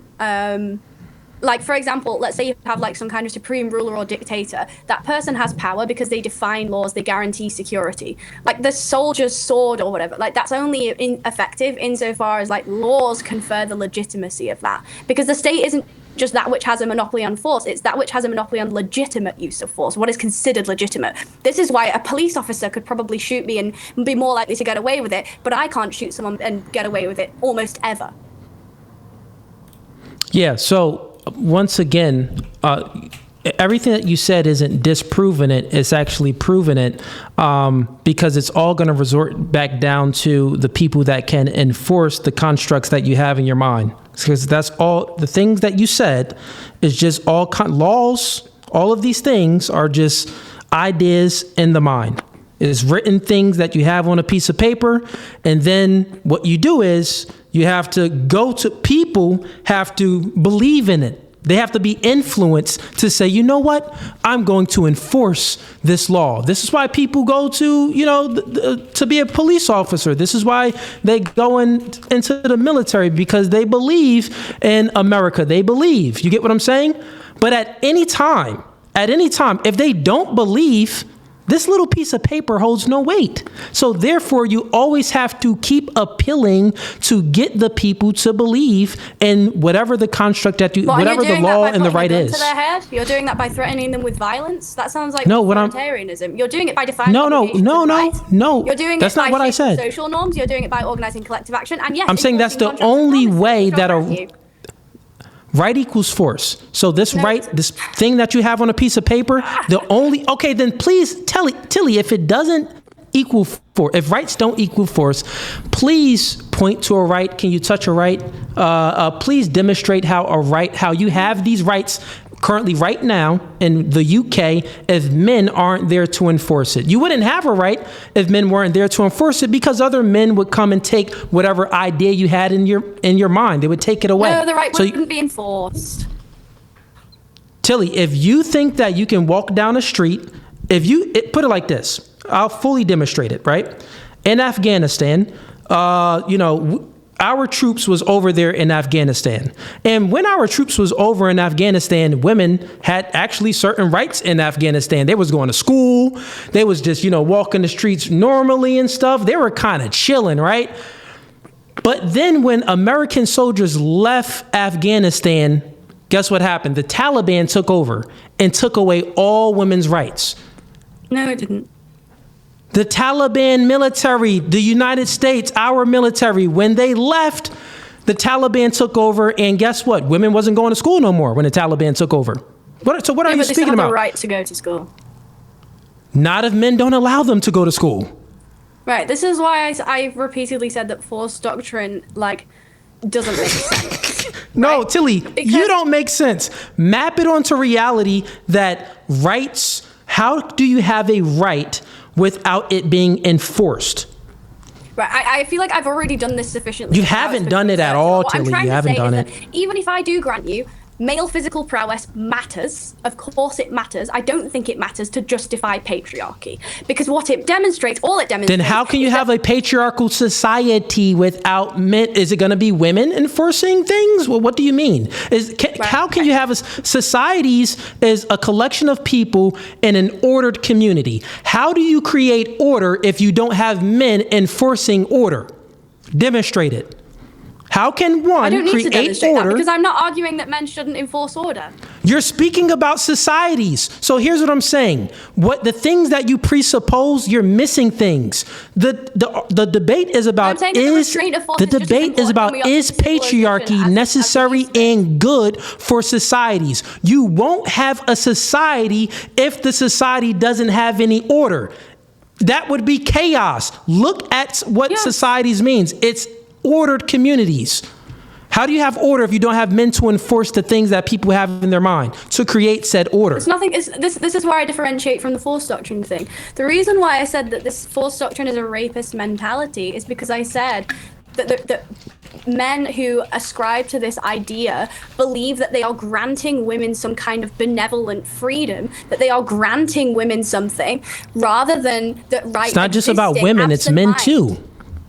No, it's not just about why it's also women. A mentality of men who rape other men. I'm saying if I grant that physical male prowess matters, what that means is that you two are in danger from stronger men than you, that men grant you your rights. I'm saying this is not how rights work. I'm saying that civilization requires we collectively opt in to choose to respect each other's property rights, that we choose to respect another's right to life. Therefore, if you try and express that men what if we don't choose women's rights by not interpersonally violating them, what if we don't choose, Tilly? You have to a whole bunch of emasculating logics, or you have to recognize that rights. What are you speaking about, Tilly? This does not. You know that rights so, are Tilly, things. You know Tilly, that real rights quick. are things because you appeal to God. Tilly, real quick. You keep saying that, men have to appeal to other men for their rights. That's within force doctrine. Force doctrine is simply that it's men that's going to be the one. They have the monopoly on force. It's men that's going to be the ones that's enforcing these constructs that we have in our mind. It's never going to be women. It's never going to be women. force Women, just doesn't work. collections of women cannot do it themselves. There's not a collective of women that can enforce any rights. Andrew Wilson comes up with force doctrine because whenever he speaks to like liberals and leftists, they believe and they assert something to do with subjective morality. So he tries to critique them, right, by saying, well, if everything's based on preferences X, Y, Z about feminism. So like it falls apart when I just don't ascribe to subjective morality. It didn't. Nothing fell apart. Like, Tilly, nothing fell. Not one of my arguments I truly had two arguments. None of them fell apart. Argument number one was, actually, I've written it down. Actually, let me go to it real quick. Where is it at? Okay. So, argument number one is the patriarchy necessary and good for society? Yes, because it's inevitable if you have a society. It means you have order, and men can only enforce the law and the order. And if you think societies are good, then you're basically affirming the patriarchy, because if you think societies are good, you need the patriarchy to build the society. So obviously it's good. Now, so the second argument is very simple, which you truly tried to escape it, but it didn't work. You actually admitted that you actually believe that morality is subjective. My first question was, do you believe that morality is objective? You said that yes. And then you appealed if it's objective, it's mind independent. But then you say that, oh, it's dependent on logic and reason and what's the other word? Agency, which is things that you appeal to. It all depends on the mind. So your morality is not objective. Your morality is truly subjective because it's mind dependent. It depends on having the ability to utilize logic and reason. But guess what? Someone can act in a logical way and kill someone. You said, well, yes, that would be bad. Oh, well, if it's objective, well, then how is it also always changing within people utilizing their logic and reason? That is not objective, it's subjective. So therefore, you fall into the same trap of Andrew Wilson's famous argument. Everything for you reduces down to preferences. And if it reduces down to preferences, my question for you again, then how can you just... It does reduce. If you believe that, you do believe that morality is subjective, which then how are you justifying what's good and what's bad? You said that logic and reason. What? That didn't explain anything. It didn't demonstrate anything. It's going to reduce down to what person prefers something utilizing logic and reason. No, I do understand what you're saying. I'll say this. Let me ask you this question. We'll get into subjective morality again. If someone is acting in accordance with utilizing logic and reason, and they think about it logically that it's good to kill someone, right? It's logical to kill someone. How can you justify that killing is bad? Because of the fact that ontologically agents cannot be coerced without collapsing the concept of it itself. It's like the ontological... That's subjective. God, except for the existence of rights. Okay, and now... No, that's subjective, Tilly. Let's say two people... That's still... Okay, hold on. Tilly, that's still... You did not demonstrate it. That's still... Let her do her example. Let her do an example. Please demonstrate. Let her do an example, yeah. Okay, got it. Please demonstrate. Please demonstrate how it's not subjective. Okay, let's say there's two people, and this is a really classic thing, you've probably been asked it before. Let's say there's one person who says that God told me to kill a guy, and you said that God told me to keep that person alive. How are you going to differentiate? Let's say both of these people genuinely believe they've experienced revelations from God. How are you going to differentiate those two prepositions? Like, how are you differentiating those? So once again, I appeal to Christian ethics. Christian ethics, we follow the 10 Commandments. So therefore, we have things that's grounded, right? Like, thou shalt not kill, Tilly. Right, exactly. So therefore, the person that's doing this, Tilly, just stop. You asked me a question, let me answer it. Therefore, to justify it, it tells us the person, thou shalt not kill, the person that did the killing, well, this is bad. The person that didn't do the killing, this is good. You asked me the question, I answered it because my morality is grounded in things that I don't appeal to in my mind. I appeal to things outside of my mind. Your morality, you have to appeal to your mind. You are subordinate to logic and reason. Tilly, you're subordinate to logic and reason. I'm not subordinate to logic and reason. You have to appeal to logic and reason. I appeal to the entity that logic and reason is subordinate to, the entity that created logic and reason. You can only appeal to logic and reason. This is why when you're saying that, well, morality is objective. How is it objective? Well, if we utilize logic and reason, and then we understand that people have agencies and people need to, respect other people's agencies. That's just stupid. What if I don't respect your agency? What if I choose not to abide by that? How can you justify what is good and what is bad? I think one issue that it's all going to be in your mind. It's all going to be subjective, is what I'm saying. I think there's a definitional thing that's happening here as well, where I think when Tilly is talking about like what makes for an optimal agency person, like who has the most agency, there are a certain set of preconditions that need to be met, right? You need to be able to not be murdered, to not have your stuff stolen, et cetera, et cetera. I think she's saying this is like, if I say like ontologically, this is like the category, like a person with agency would have all of these different traits. I think you're labeling those things as like subjective or preferences. And they like, in one sense, they're kind of preferences, but in another sense, they're like necessary preconditions to have agency. So I think you guys are like, you're using the word preferences when she's talking about things that can be preferences, but she's not talking about them in terms of preferences. I think you guys are having a disagreement there. Does that make sense? I think that unborn children have agency, but therefore you believe in abortion and you think that, well, it's a just killing by killing these babies because you don't believe that they have agency. This is why I'm saying that it's truly subjective, is not objective. Tilly, remember, you are grounding your morality in three things: logic, reason, and agency. Well, therefore, how do we truly determine what has agency, right? You can just say whatever you want. And you're grounding your morality that doesn't make in that it thing so. that everyone historically has agreed upon, which is God's will, right? Let's say morality depends on God's commands. Do you agree morality depends on God's commands?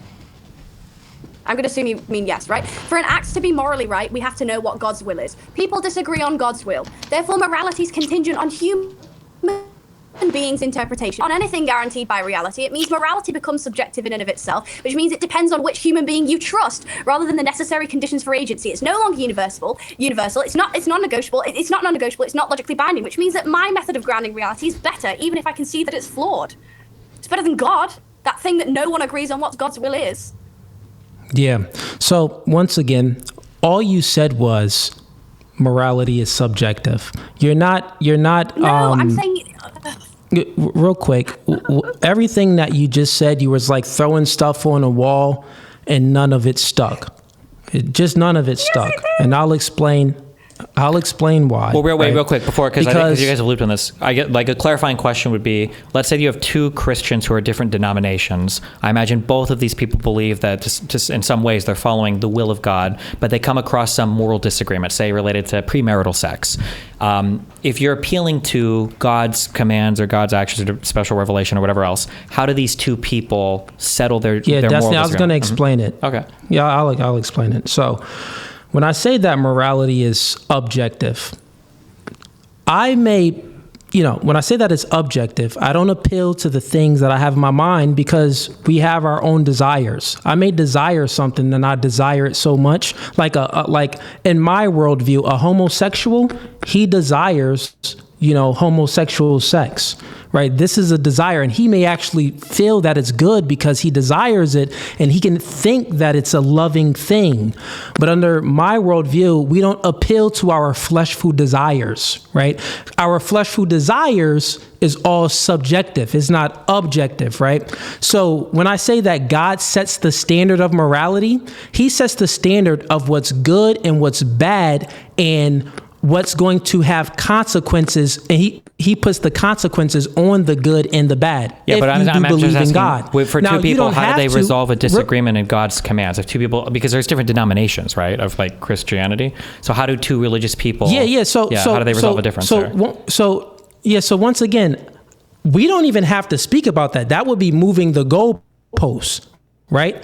The onus is on her to demonstrate how her standard of morality is objective, I'm totally fine. I have these debates all the time. I can demonstrate how if one group, one denomination over this denomination, they're interpreting the Bible and having LGBTQ flags in and having women preach. I can bring up many scriptures in the Bible that says, well, women should be silent in church. We can have this argument between two Christians, but the onus is not on me to prove it. The onus is on her to demonstrate how her morality is objective by utilizing logic, reason, and human agency. She hasn't done it yet. She keeps on appealing to things that is subjective within the mind. It's mind dependent, not mind independent. Okay. What I'm trying to demonstrate is that your morality is much more subjective than mine. What I'm trying to say is that your morality depends on which human being you trust rather than on the necessary conditions for agency, which are ontological states. Whereas religion is notoriously something that people continue to disagree on because of the fact that people disagree on God's will. Therefore, for an act to be morally right, you have to know what God's will is, and God's will is continuously a mystery. This is something that has caused more wars in human history than anything else. It's not a mystery. You're lying. At all. Yeah. Okay. What's your once denomination? again, you're just speaking about God. You're just speaking about God. You asked me for mine. I said that I believe in Christian ethics. It's just not a God. It's a different. Your own morality is objective. The thing is, listen. No, you actually did not prove that. The thing is, I can demonstrate it here clearly. But you know what?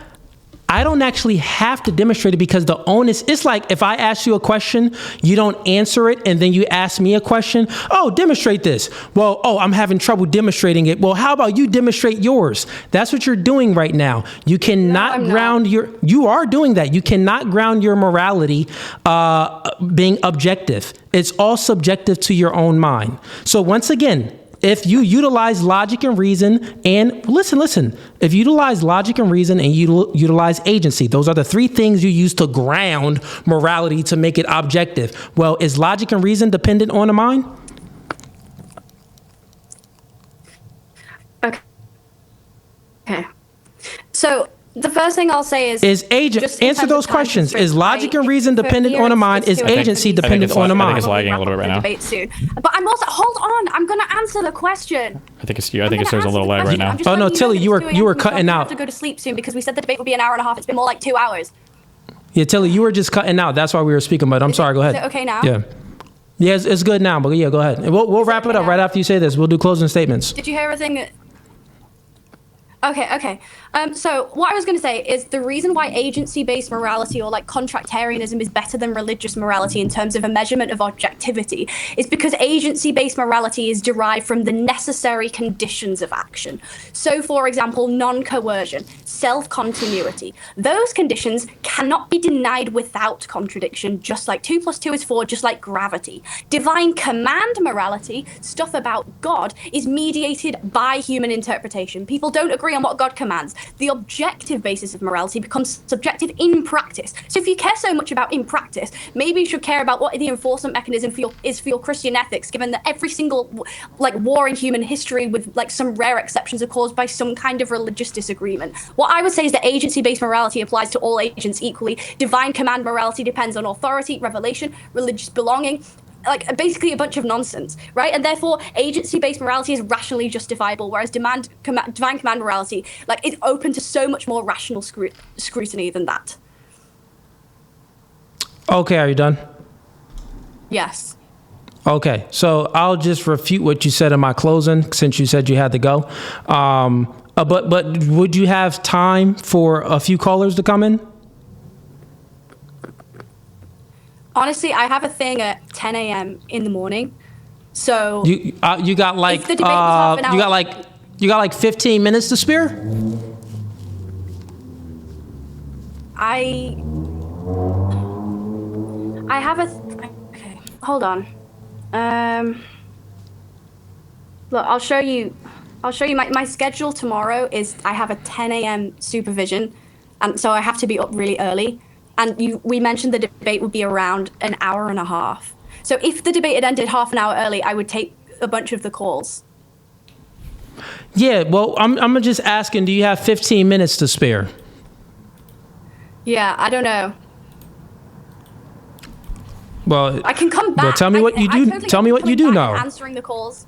Well, no. Like, I'm open to coming back. Okay, that's fine. That's all I wanted. So the yes or no. Like that's totally fine. Next week, whatever. But I can't. Like. No, that's totally fine. So I hope your audience is understanding of that.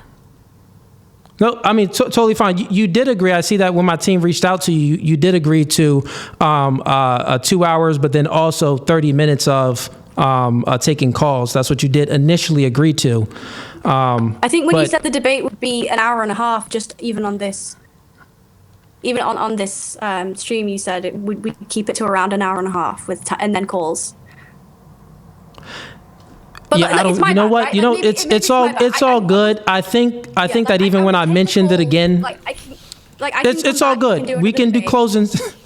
We can do closing statements, and I'm happy to do a debate with you again when your connection is better and stuff. But I think maybe you weren't here. Maybe you were having connection issues when I even mentioned it to Destiny in the audience. I said, well, continue the conversation for about 30 minutes long, 30 minutes more, and then we'll move into closing statements, because you agreed to 2 hours for the debate and then 30 minutes. So really it's two and a half hours, but it's totally fine. I guess I'll go with my closing statement. My confusion. It's all good. I'll go ahead and do and for the people that want to come up, you guys can still ask me questions. I'll stay here. And Destiny, you mind staying around for 20 minutes to take some questions? I'm sure people. Yeah, you're good. All right, cool. That's cool. All right. So are you okay with doing closing statements or no? You just want to go ahead and, because it sounds like you got to go. I'm trying to just I can do a closing statement for like a couple of minutes. Oh man, I can make a short closing statement. I just I can come back to debate the callers, even dedicated debates to the callers. But I really can't tonight. I'm sorry. It genuinely must have been my confusion with misscheduling. I'm very bad at scheduling stuff, so I do genuinely apologize. Okay. Fair enough. So since I'll just do my closing statement first, and then I'll have you do yours, since you got to leave once you go anyway, right? So my closing statement, truly, I had two arguments here today. And my arguments was very simple. The debate is about, is the patriarchy necessary and good for society? I totally proved that the patriarchy is necessary, that it's inevitable. In order to create a society, societies need to be in an ordered community. It's ordered communities. And in order to create that order, well, we only have males and females out of this group. Who's going to create that order? It's going to be men to enforce the rights, the laws, and the rules for everyone. So a patriarchal system is inevitable. Now, when we're speaking about, where does true power lie? I also demonstrated that true power lies within the people that can enforce these constructs that we have in their mind. True power lies within the people that can enforce the things that we write down on a piece of paper.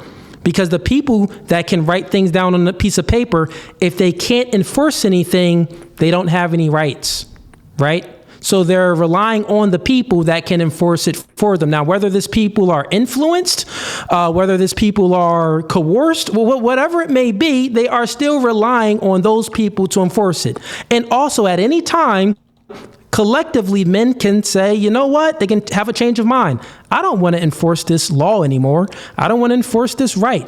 So therefore, this people that write things down on a piece of paper, they can't enforce the rights for them. So therefore, true power lies within force doctrine. Rights is a social construct. Rights equals force. You don't have a right unless you can enforce that right. She did not disprove any of that. She actually conceded to a lot of those points. My second argument was basically that she does believe in subjective morality.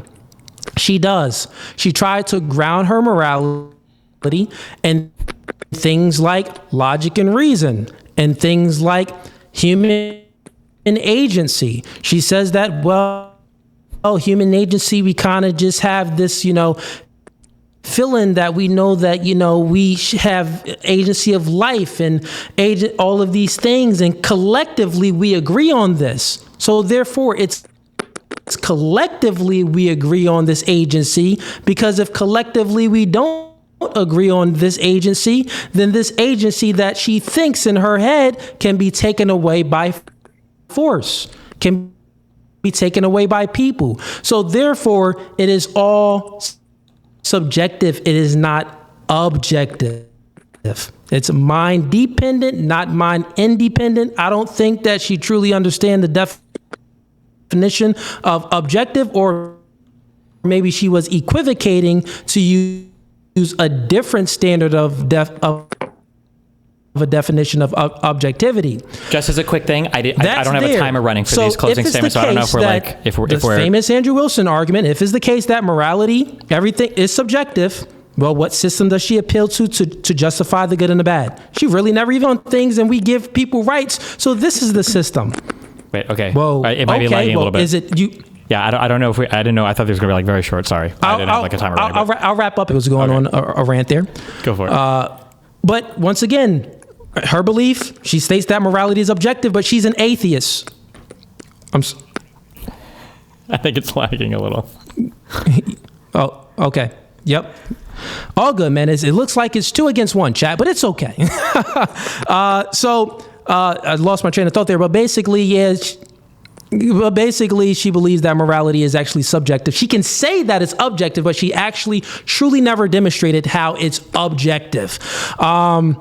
So therefore, everything would reduce down to preferences. I asked her, does she utilize harm principle or utilitarianism to justify things? And really, she didn't even appeal to those. She appealed to other things within her mind. So then that's all subjective. So therefore, if it's all subjective, you actually have to rely on the people that can enforce rights for you. So this is why she believes that abortion is bad. Abortion is good. I believe that it's good. But under my worldview, if people enforce my worldview, then for her worldview, it would have to be good, because everything is just subjective. There's no way to justify it other than force.